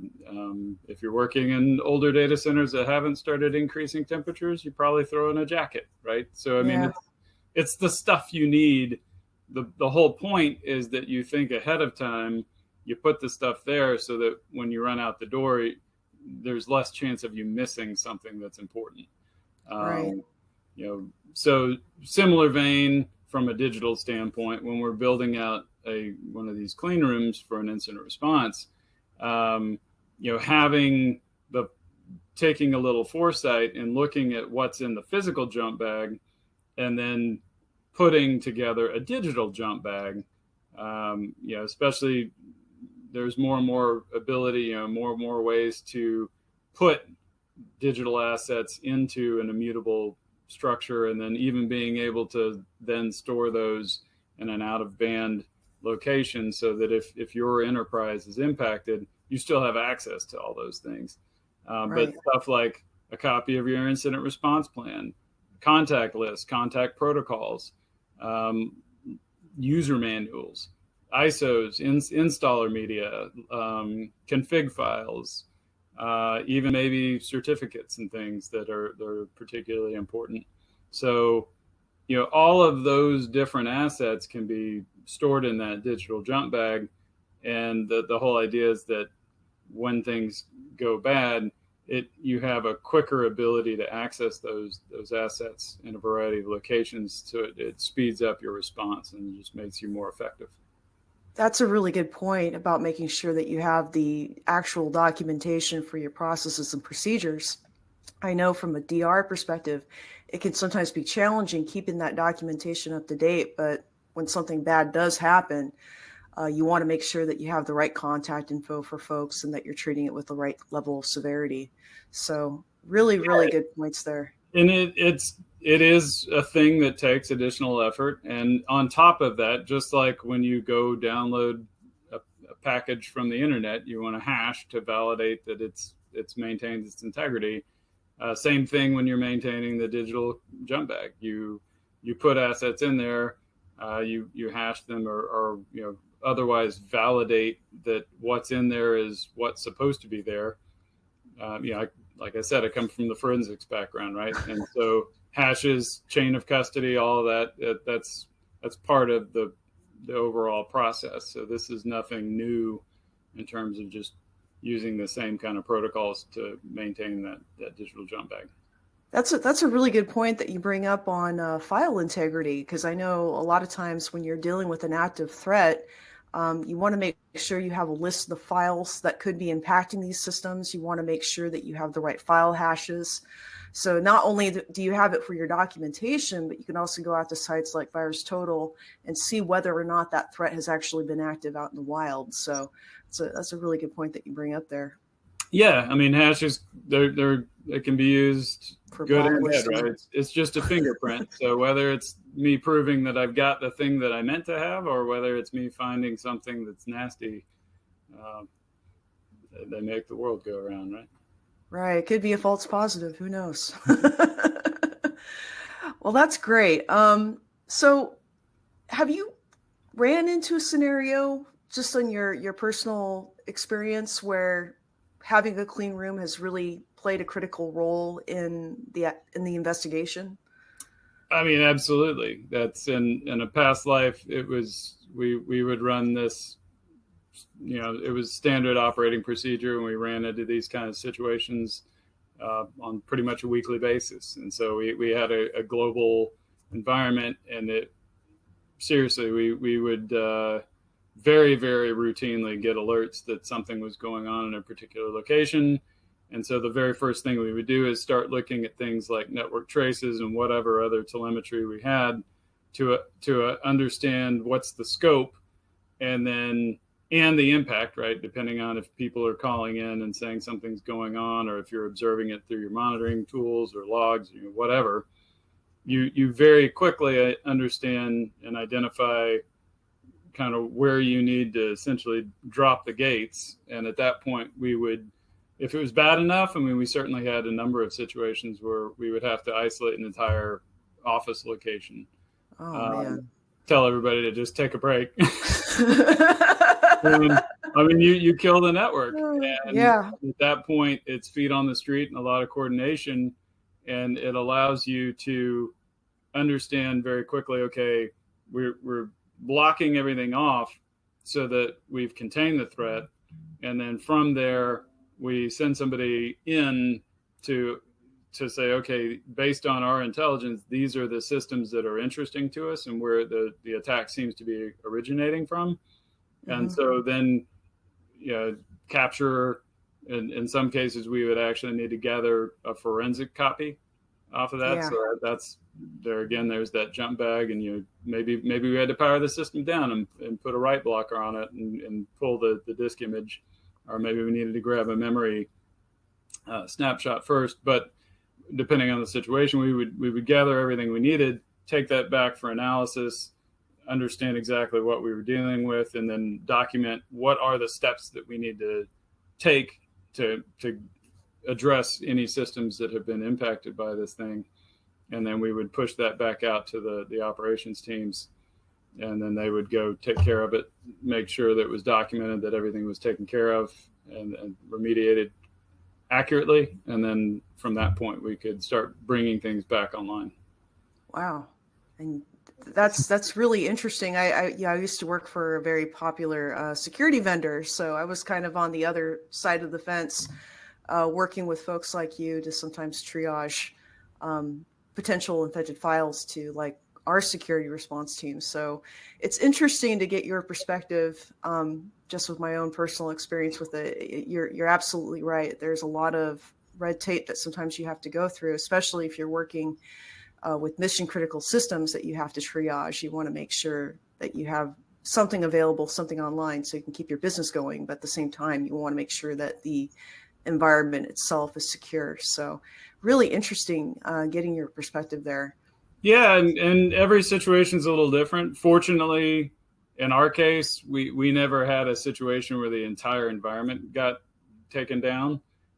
Because in that case, then you've got an additional step of, I need to rebuild just my base response capability before I can even begin anything else. And so from that sort of initiating the response, how do I get my communication back up and running?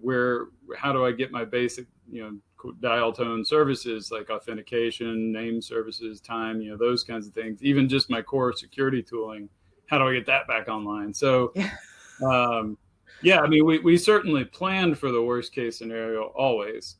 And so we would, that's again, part of the jump bag is having the install media and things for those.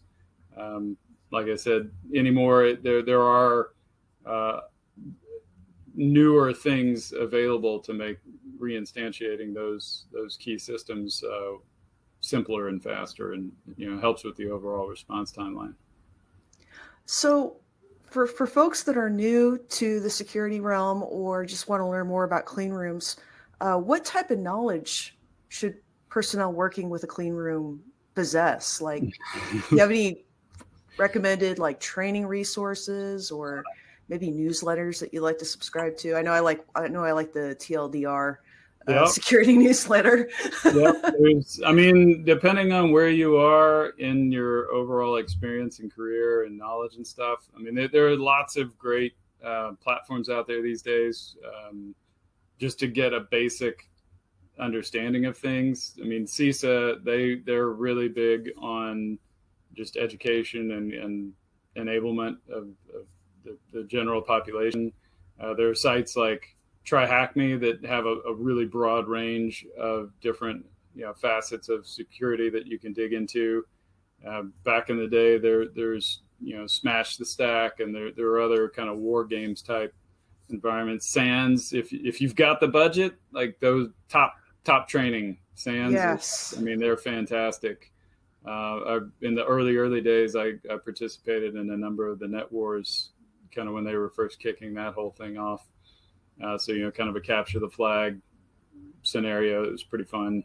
And frankly, honestly, read manual. I joke with my kids that, my primary job is reading manuals. I feel you there. Because so much of the clean room stuff is doing a lot of the normal operations things. It's just kind of practice doing it efficiently and seeing ways that you can both make it simpler and more repeatable, but also challenge yourself and say, okay, well, I can do this in a nice, cozy environment with everything. But if I took away like Active Directory, does my process still work? If I take away DNS, does my process still work? If I move it into a different IP range, does it still work? Yeah. If I disconnect internet, same question, right? And so that's the key, is to come up with what you think is a good plan and then stress test it, start breaking things, because if you don't do that, then ultimately that's what you're going to be faced with during attack. Yeah, it kind of reminds me of chaos engineering. Yeah. Yeah. No, it's really cool. Yeah, I think it really drives the point home. You can never be in cruise control with security. You always have to be constantly learning and seeing what others are doing out there, and just really staying connected with what's happening out in the community. So, no, this has been great. I've really enjoyed getting your perspective, John. You're always a pleasure to work with. But yeah, just from a clean room perspective, I think really the key takeaway is that, incident response teams that can use data clean rooms to, scrutinize, analyze, record digital evidence, and make sure that you're doing this within a contained environment, and really understand how it's used during a live security event, kind of going back to what you mentioned with taking out critical services and seeing what happens. You always have to plan for that worst case scenario. So it's great to know there's a lot of resources out in the community that folks can work with. Yeah, absolutely. I mean, just to kind of reiterate that, I know I just said it, but like, make the plan, absolutely have a plan, and challenge it. And it's really about the biggest thing that I encounter just in my day-to-day travels these days, or anymore, is it really takes changing the mindset of an organization, where when you say, do we have a plan? Yes, we do. Are there any problems with it? Yes.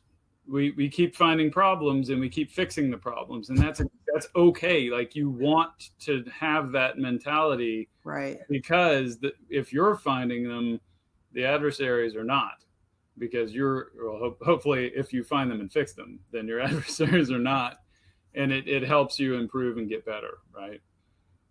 So that's the key, is don't be afraid to find problems, because that's where the strength comes. No, that's great. And just for the audience, if you want to learn more about data clean rooms, we do have resources available at cohesity.com. With Cohesity, you have the ability to protect, respond, and recover from ransomware. It gives you the ability to identify threats, assess the impact, and recover your critical data.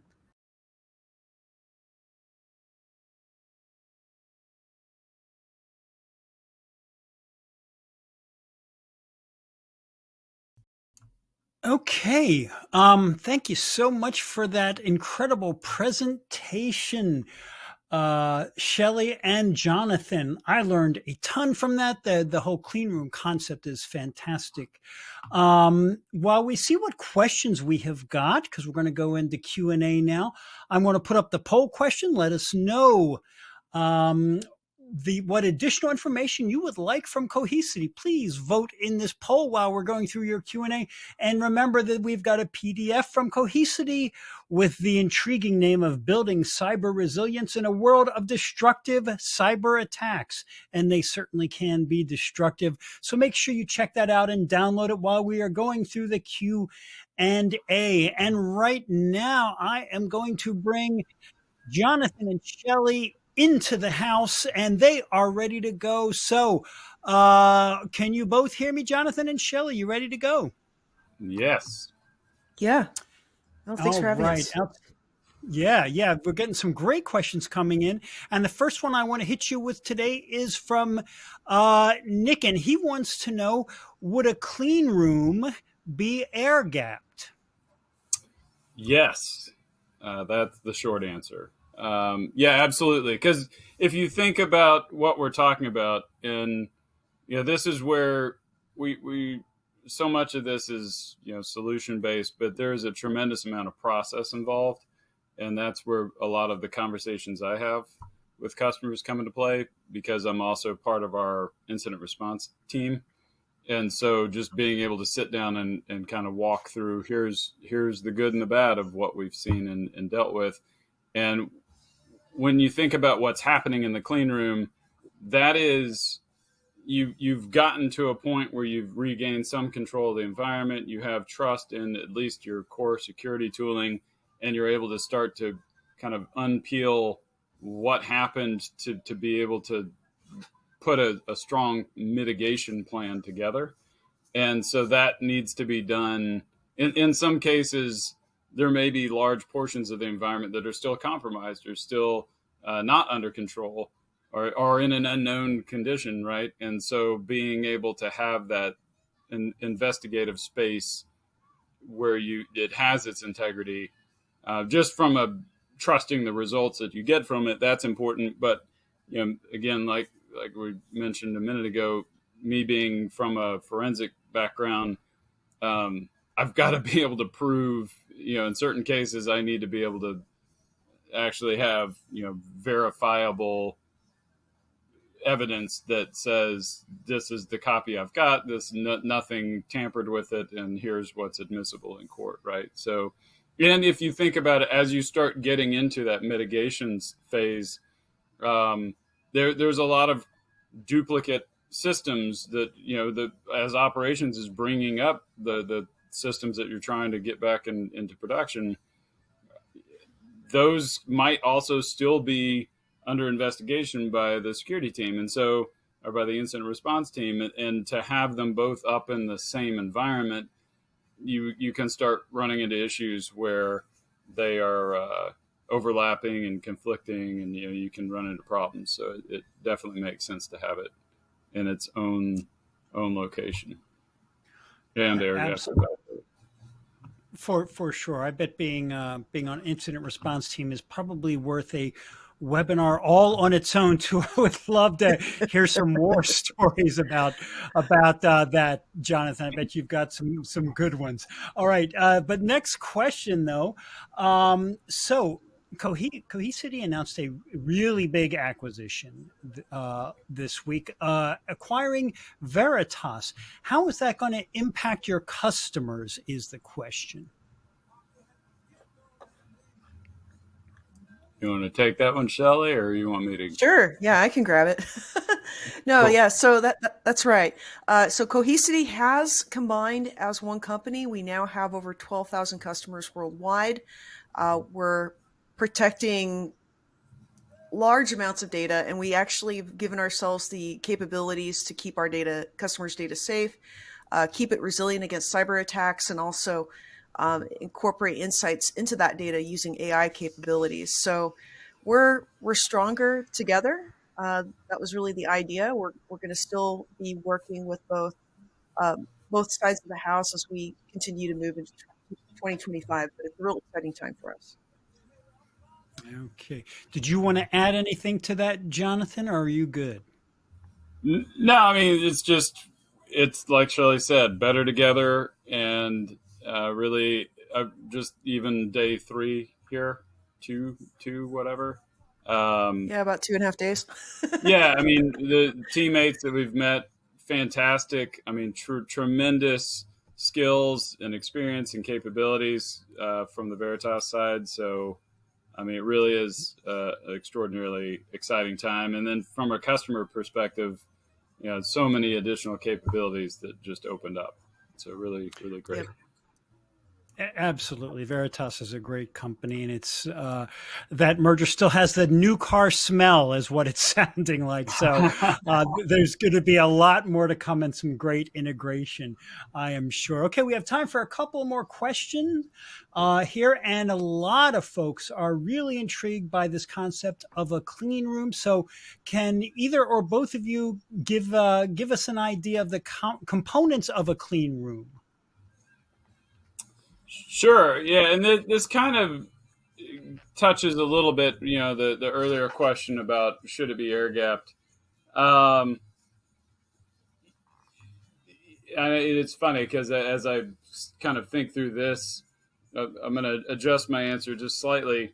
In some situations, there's like anything that has been pre-existing is not trusted. And so if there was a clean room that was built ahead of time or some sort of vault or isolated environment, in some cases, we've seen the networking layer compromised, in which case, that even though it's quote air gapped, oftentimes those air gaps are controlled by somebody on the network team opening and closing network ports. And so if your network layer is compromised, you don't actually know if that isolated environment is compromised. And so, that's why our strategy is really about, attackers have a very spiderweb sort of outcome driven approach. And so as defenders, it's really important to not get bogged down with checklists and think too linearly. We need to be able to think equally with equal flexibility and more about outcomes. And so while the clean room is super important, that's really kind of down the road from a response perspective. And so we look at it really in kind of 4 big blocks of objective. First is just regaining trust and having a trusted set of tools and information that you're able to even begin to build back from. The second objective is, once you've got that, to then use those resources to get that minimum response capability in place. The third objective is where the clean room comes to play. That's to understand the nature of the incident and the attack, and most importantly, to be able to put that plan together for mitigating.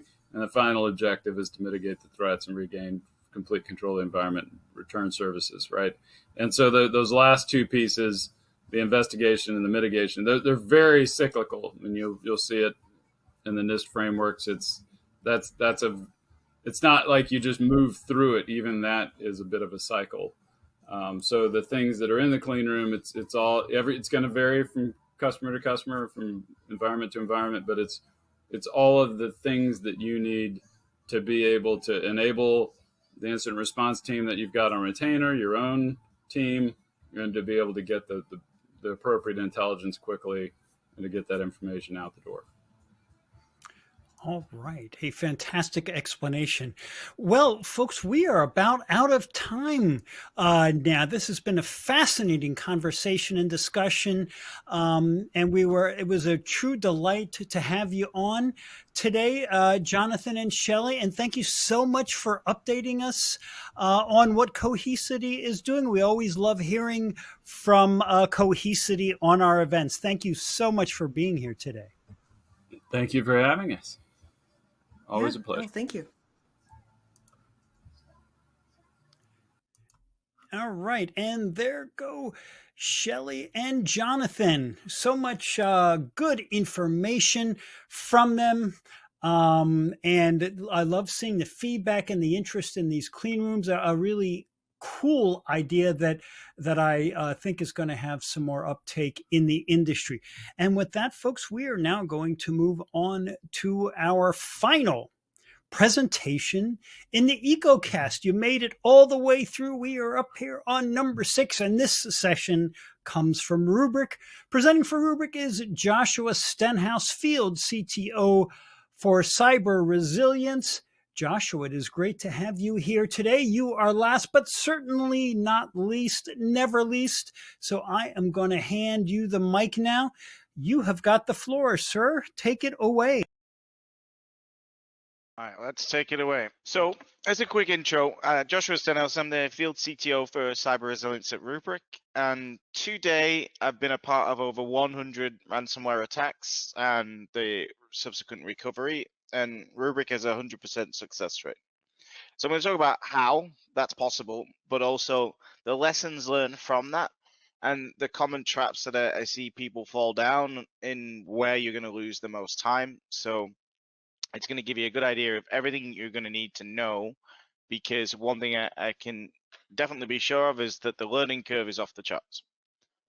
So the basic premise here is that everybody's got backup, but just because you got backup doesn't mean that you've got cyber resilience, because a key problem that everybody has is knowing, well, even if the backups are survivable from the attack, how do I know what to recover from what backups and when?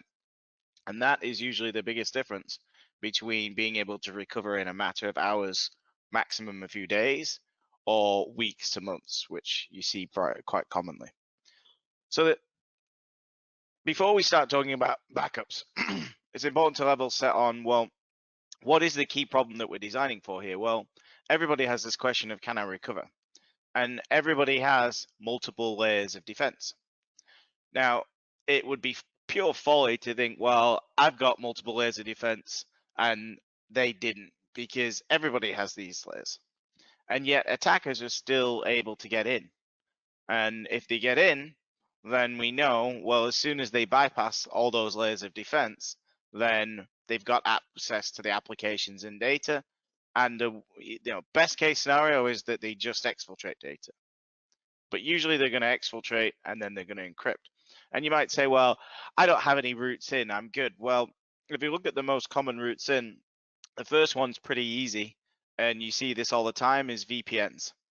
And you might say, well, that's for people who don't put MFA on the VPN. Yeah, that will make it very easy.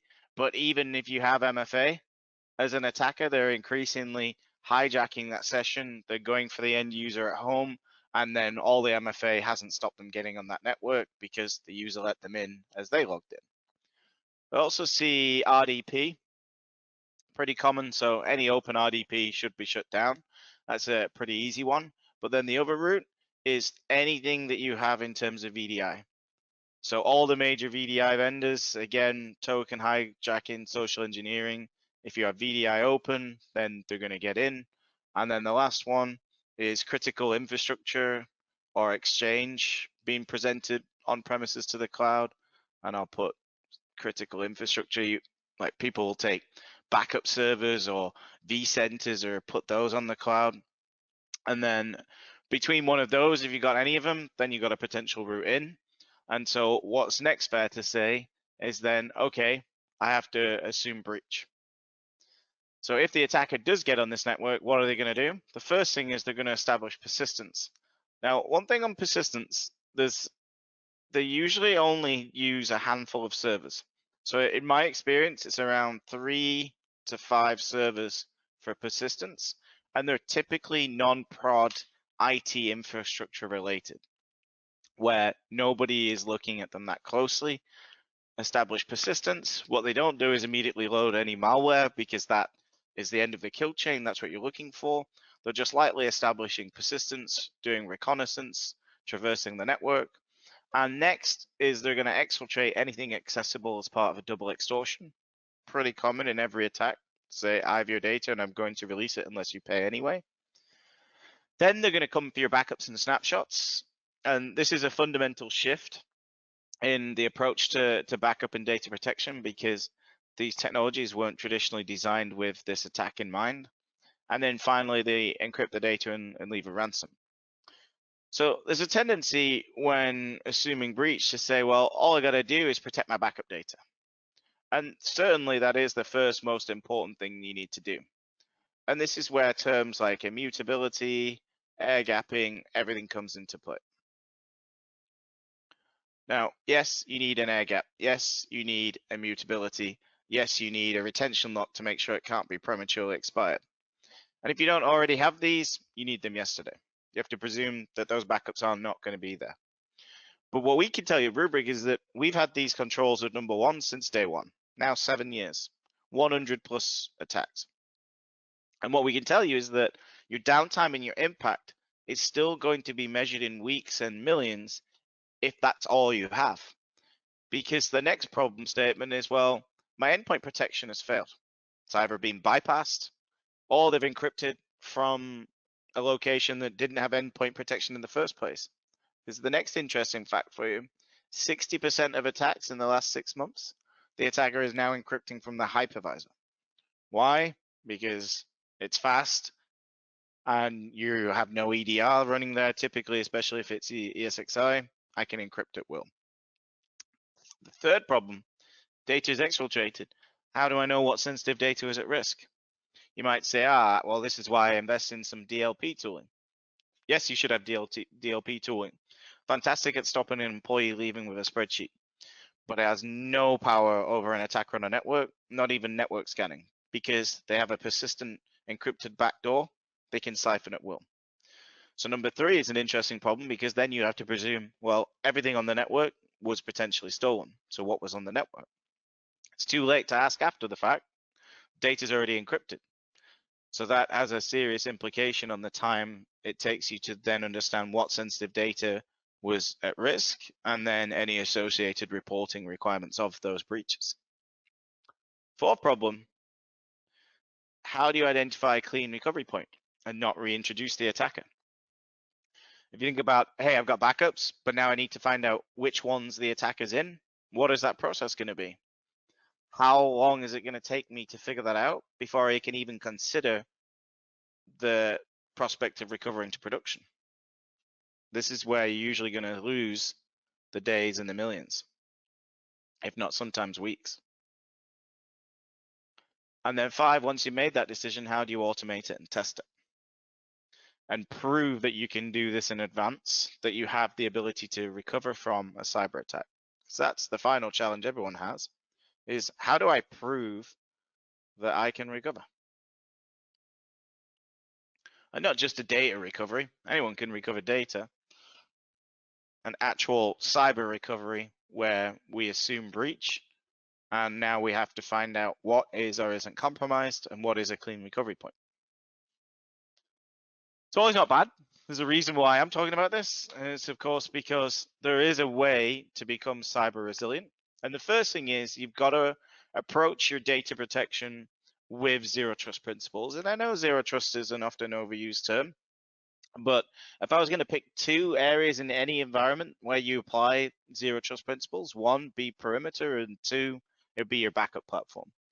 Everything else in between, yes, do it, but those are the 2 most important. Because 1, try and stop them getting in. 2, there's always many way around privilege escalation once they're in. 3, if all else fails, you're going to need to go to backup. So you got to make sure those backups, you have a local recovery capability to that data set. You got to make sure you're protecting everything on-prem, cloud, and SaaS. You have built-in MFA because your directory service is likely going to be compromised, so it needs its own built-in MFA and user capability. And then you got to make sure that the backups are air-gapped, immutable, and retention locked. And this is, of course, exactly what Rubrik does for you. So this is a key capability of Rubrik, that no matter where your data lives, we're going to protect it. And we're going to give you a local recovery, disaster recovery, etc. But that's only problem statement number 1. Because then the next problem statement is, well, the attacker has encrypted the data. How do I know what was encrypted? And there's a tendency here to say, okay, then we're going to look for anomalies in the backup streams. And the problem with anomaly detection is that, quite honestly, it's absolutely useless. So all an anomaly says is, hey, a larger than normal amount of data changed. So all you're going to get is false positives and noise. No use to anybody. But even worse is that in the event of an attack, it's still just saying anomaly, anomaly, anomaly. It's not even telling you what was encrypted. So the next thing you got to make sure is that you've got built-in encryption detection. So at Rubrik, this is what we do. We have built-in encryption detection. And what this means is that we're not just going to see an anomaly and flag it. We're actually going to analyze it. And we have 2 machine learning models in play here. So the first ML model is looking at a change rate per server. And that's important because if you're using some sort of global default, well, 5% change rate works for one, doesn't work for another. Neither can you trust a user to do this better than a machine.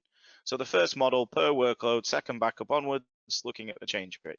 Any deviation on that change rate, then it kicks it down to a second ML model, and that is then pre-trained, and it is doing a diff against the previous backup. And that diff then says, okay, what actually changed here? Is this just Joe Blog deleting 100,000 files?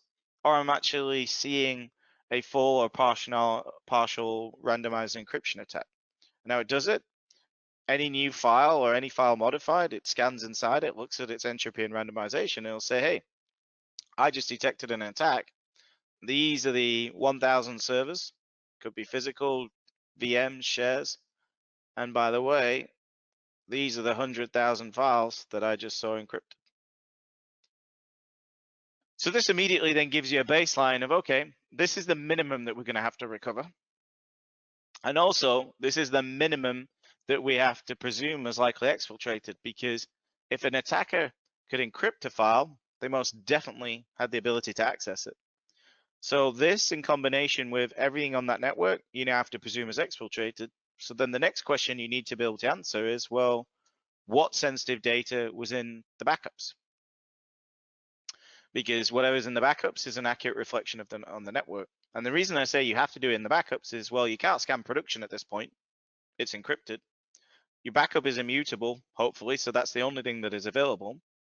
And by scanning in the backups, which is exactly what Rubrik does, we can tell you these are the sensitive files on the network, link it to what was encrypted, so you understand the risk posture of the minimum that was exfiltrated. And this is then going to tell you, hey, this is what we believe is a minimum that was stolen. And this is not just after the fact. The biggest value of this is actually using it proactively. So a lot of Rubrik customers use our built-in sensitive data discovery to proactively scan and then mitigate the risk in the first place. And while it's fair to say, hey, even if you've got existing data classification tooling today, great, keep using it. Many different use cases for it. But it's usually only licensed per agent. You're probably scanning the top 20 to 40% of an environment. So the big extra reason why backup is that, yeah, you got to back it up to scan it, but that is most likely going to be the closest to 100% coverage across your network. And you're not just looking at the places you know to look, you're looking everywhere else. So you're looking for the data leakage. Common one that I see in ransomware attacks, especially from organizations that are heavy on M&A, is data being exposed from M&A mergers and migrations and workloads that you didn't even know had sensitive data, and especially in the dev test environments with data loading and transformation, that if you're just looking in production, the attacker might have access to a trove of sensitive information, and it was everything outside of prod that you're not looking at. So by doing sensitive data discovery in the backups, it gives you that 100% coverage, the leakage, and the ability to use this proactively. And at Rubrik, ours, we have 60 plus analyzers for all the common data types. So you don't have to reinvent the wheel, but you can also put your own custom pattern and regex scanners on top. And because it runs from the backups, absolutely no production impact. So you can ask big questions, and yeah, the first scan of a few billion files will take a few days. But then the second scan, well, only 2% has changed. So it doesn't need to scan everything. So it starts to get very fast at being able to be being used proactive. Now, the next problem that you're going to have is, well, okay, I understand the blast radius, I understand my sensitive data, but now I need to start recovering my operating systems. Now, for anything with an operating system, how do you know what is or isn't compromised? How do you know the zombies versus the victims? And there's a tendency in the fog of war here to think, well, if I can't tell the difference, I have to treat everything like a zombie and roll everything back. So now, first problem is, okay, we've got a serious amount of data loss to consider. And then the second problem is, well, how am I going to make that determination on that recovery point? What is the process and how long is it going to take? And I can tell you it's usually multiple recoveries of systems, isolation of that system, then load a scanner, scan, wait, rinse and repeat. And so the process of finding a clean recovery point and backups is where you're going to lose the days and the weeks and the millions. So the next thing you got to make sure is that you have the ability to scan those backups, to perform threat hunting inside them, scan for IOCs, to quickly identify a clean recovery point. And then furthermore, for every compromised recovery point, make sure it's quarantined so that when you're then driving the recovery, you're not reintroducing the attacker. So this is a capability unique to Rubrik, because we're not just saying, hey, we can scan the backups. We have the ability to scan for our own intelligence. So we layer in Rubrik intelligence of the latest gangs and their tooling. You can also put in your own. And that could be programmatically or ad hoc in a recovery, and we accept them in the form of YAR rules, files, paths, and extensions and hashes. YAR rules and hashes are the two most common, so that you can then put in and say, okay, yes, we're going to proactively scan, but we're still looking for the known knowns. We also need to presume that we're not going to see it in advance. And if we do, then make sure that we can then put in our own intelligence via our security teams, via incident response to say, okay, look for this gang, look for this tooling, and quickly tell me what is a clean recovery point per server. If you don't have this capability inside your backups, guarantee you're going to be recovering a lot of them, waiting for each recovery, scanning each recovery, rinse and repeating. And this is where you lose the time, because you might not even have a place to do that.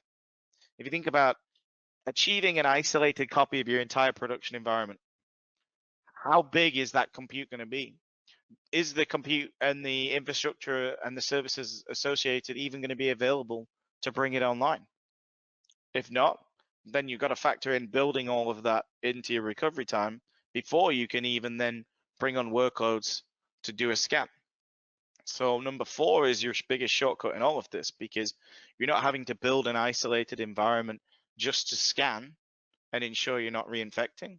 You're not having to do anything in terms of bringing a workload online to scan. Easy answer, scan it in its offline state to then determine the clean recovery point. But the other key thing that this allows is that if you think about the data loss. So I'll give you an example from a recent ransomware attack that I was a part of the response team on. This environment, not the biggest in the world, but they had around 500 servers that were impacted. Now, again, if you think about that fog of war, if you don't know which of the 500 servers are zombies, you have to treat them all. We're going to try and roll the entire environment back 5 days. But what we showed them with the built-in threat hunting is actually, of the 500 servers, there were only 5 of them were zombies. And those 5 that were zombies, the last clean recovery point was 6 days ago. And typical dwell time of a ransomware attacker, according to M-Trends, is 5 days. In the last year, that's exactly what we've seen in over 100 responses. Anyone quoting hundreds of days, it's old figures, it's not related to a ransomware attack. If they're encrypting data, median dwell time 5 days. And that's typically what we see, and it's what we saw in this response. But then interestingly is, well, what that meant in terms of the rest of the environment. Because if we could tell you the zombies, then that means we can also tell you what is a victim. And the victim it does not contain the attacker, doesn't contain the malware, the remote access tools. So what it meant for this particular customer is the other 495 servers, you don't have to roll them back 6 days. They recovered them to yesterday. So now you're not just clearing that fog of war, you're also minimizing the data loss. And because you can pick a clean recovery point per server, you don't have to do these broad strokes and treat everything the same. But then finally, once you've made that decision on a clean recovery point, quarantine the known bad, then you've got to be able to make sure that you can prove and automate an actual cyber recovery. At Rubrik, this is built in. It's not a licensed extra that is a separate module. Built-in cyber recovery, pre-build or do ad hoc cyber recovery planning, testing, war games, simulations, and then produce the reporting attestation that, hey, we didn't just implement this, we also tested it. This is the RTO, and this is the result. And it's pretty common for this now to be a requirement of either maintaining or achieving any cyber insurance, is to not just say that we have a plan, but also produce the attestation that you've tested your plan and you have the ability to recover. And that's why it's got to be baked in as part of this workflow. Otherwise, you've done everything, and then at the end, now you don't even have the ability to prove that you can do it. So you've got to make sure that you have this built in. But this is just the technology. So the other key problem that we have to solve for is, well, what about my people? Because my people have never been through a ransomware attack, and the learning curve is off the charts. So the next thing you got to make sure is that you have somebody to call that's going to help you drive the actual recovery itself. And so at Rubrik, we're not just giving you these technologies and running for the hills and saying good luck. For every single Rubrik customer, if you're using us for data protection, then you gain all of these capabilities, and you also gain on retainer our ransomware response team. So this is the team that I work with. Call Rubrik support, say you've been attacked. Unfortunately, yes, you already have to be a Rubrik customer for data protection in order to call this group. Otherwise, there's not going to be anything to recover. Probably going to call them on a weekend. It's usually Friday night, Saturday morning, the majority of attacks still. And this is the team that have done over 100 ransomware recoveries from customers' Rubrik backups. And the best way to think about them is a bridge between data protection, security, and IR. Does it replace any of these? No. It augments and connects all of them together because they're all going to work together in order to drive a successful and speedy recovery. And they will stay with you until you no longer need them. This is a big differentiator. I'd argue you could justify the cost of using Rubrik for data protection on this alone, but we also, with Wilmso, can help you build out a TCO of, hey, this is not going to cost you the earth. This is going to just replace your existing data protection technologies, give you the ability to then layer on all of these cyber capabilities, and it's not going to cost you anything more. In fact, it's probably going to be cost equal depending on what your current technologies are, and that's something that we can all work on together to make sure that you have the justification of how do I get access to these technologies and how do I get access to this ransomware response team if I need to use them all in an attack. And with that, closing slide, don't back up, go forward. Thanks all.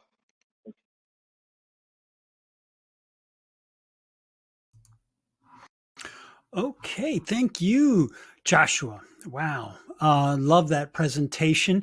And now with that, it is time for our final poll question of the event. Folks, tell us what additional resources you'd like to see from Rubrik. Now, there were a bunch of questions that we do not have time for right now because Josh used all of his time to fill us in on what Rubrik is doing. But Joshua and the team will be responding to all these questions. While you fill out that poll, I'd also like to remind you about the handouts. We've got a link from Rubrik to its Zero Trust Data Management platform. So take a look at that too. Really good stuff there. And it is now time for our final prize drawing of the event today. We have one more $300 Amazon gift card to hand out. And the winner of that final card is Stephen Furness from Virginia. So congratulations to Stephen and to all of our winners today. We will be in touch ASAP about claiming your gift cards. So sit tight and you will be hearing from us. All right. So we had 6 vendors on today. We learned so much about the industry and how to prep for data security in the coming year.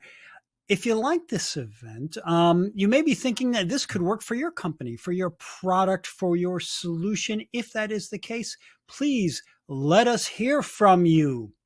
You see an email address right there on your screen, connect@actualtechmedia.com. We can do this for you too. We can also create a custom event. We do tons of those as well, featuring you and what you do. So reach out to us and let us know. And finally here, we've got another EcoCast coming up. Well, let's see, that would be tomorrow. And this is about the cloud-powered enterprise creating business value. You see the vendors we have got on there, some truly innovative, high-powered companies, and you can find out a great deal about their offerings on this EcoCast tomorrow. This starts at noon Eastern and 9 a.m. Pacific time. So sign up right after this event ends if that looks good for you. And this event is ending right about now, folks. On behalf of the Actual Tech Media team, I want to thank all of our presenters for the presentations, for the demos, for the Q&A insights. It was a total blast. And I want to thank all of our participants for making this event possible, including Nisuni and Palo Alto Networks, Okta, NetApp, Cohesity, and Rubrik. Finally, last but not least, I want to thank all of you who were attending today for being here with me, with us. It was a joy to be here with you. Thank you for spending part of your day with me. Can't wait to see you in the next event, folks. And that'll be coming up, I don't know, probably soon. So maybe next week. But for now, I am out of here and you can go back to the rest of your day. Have a great one, folks.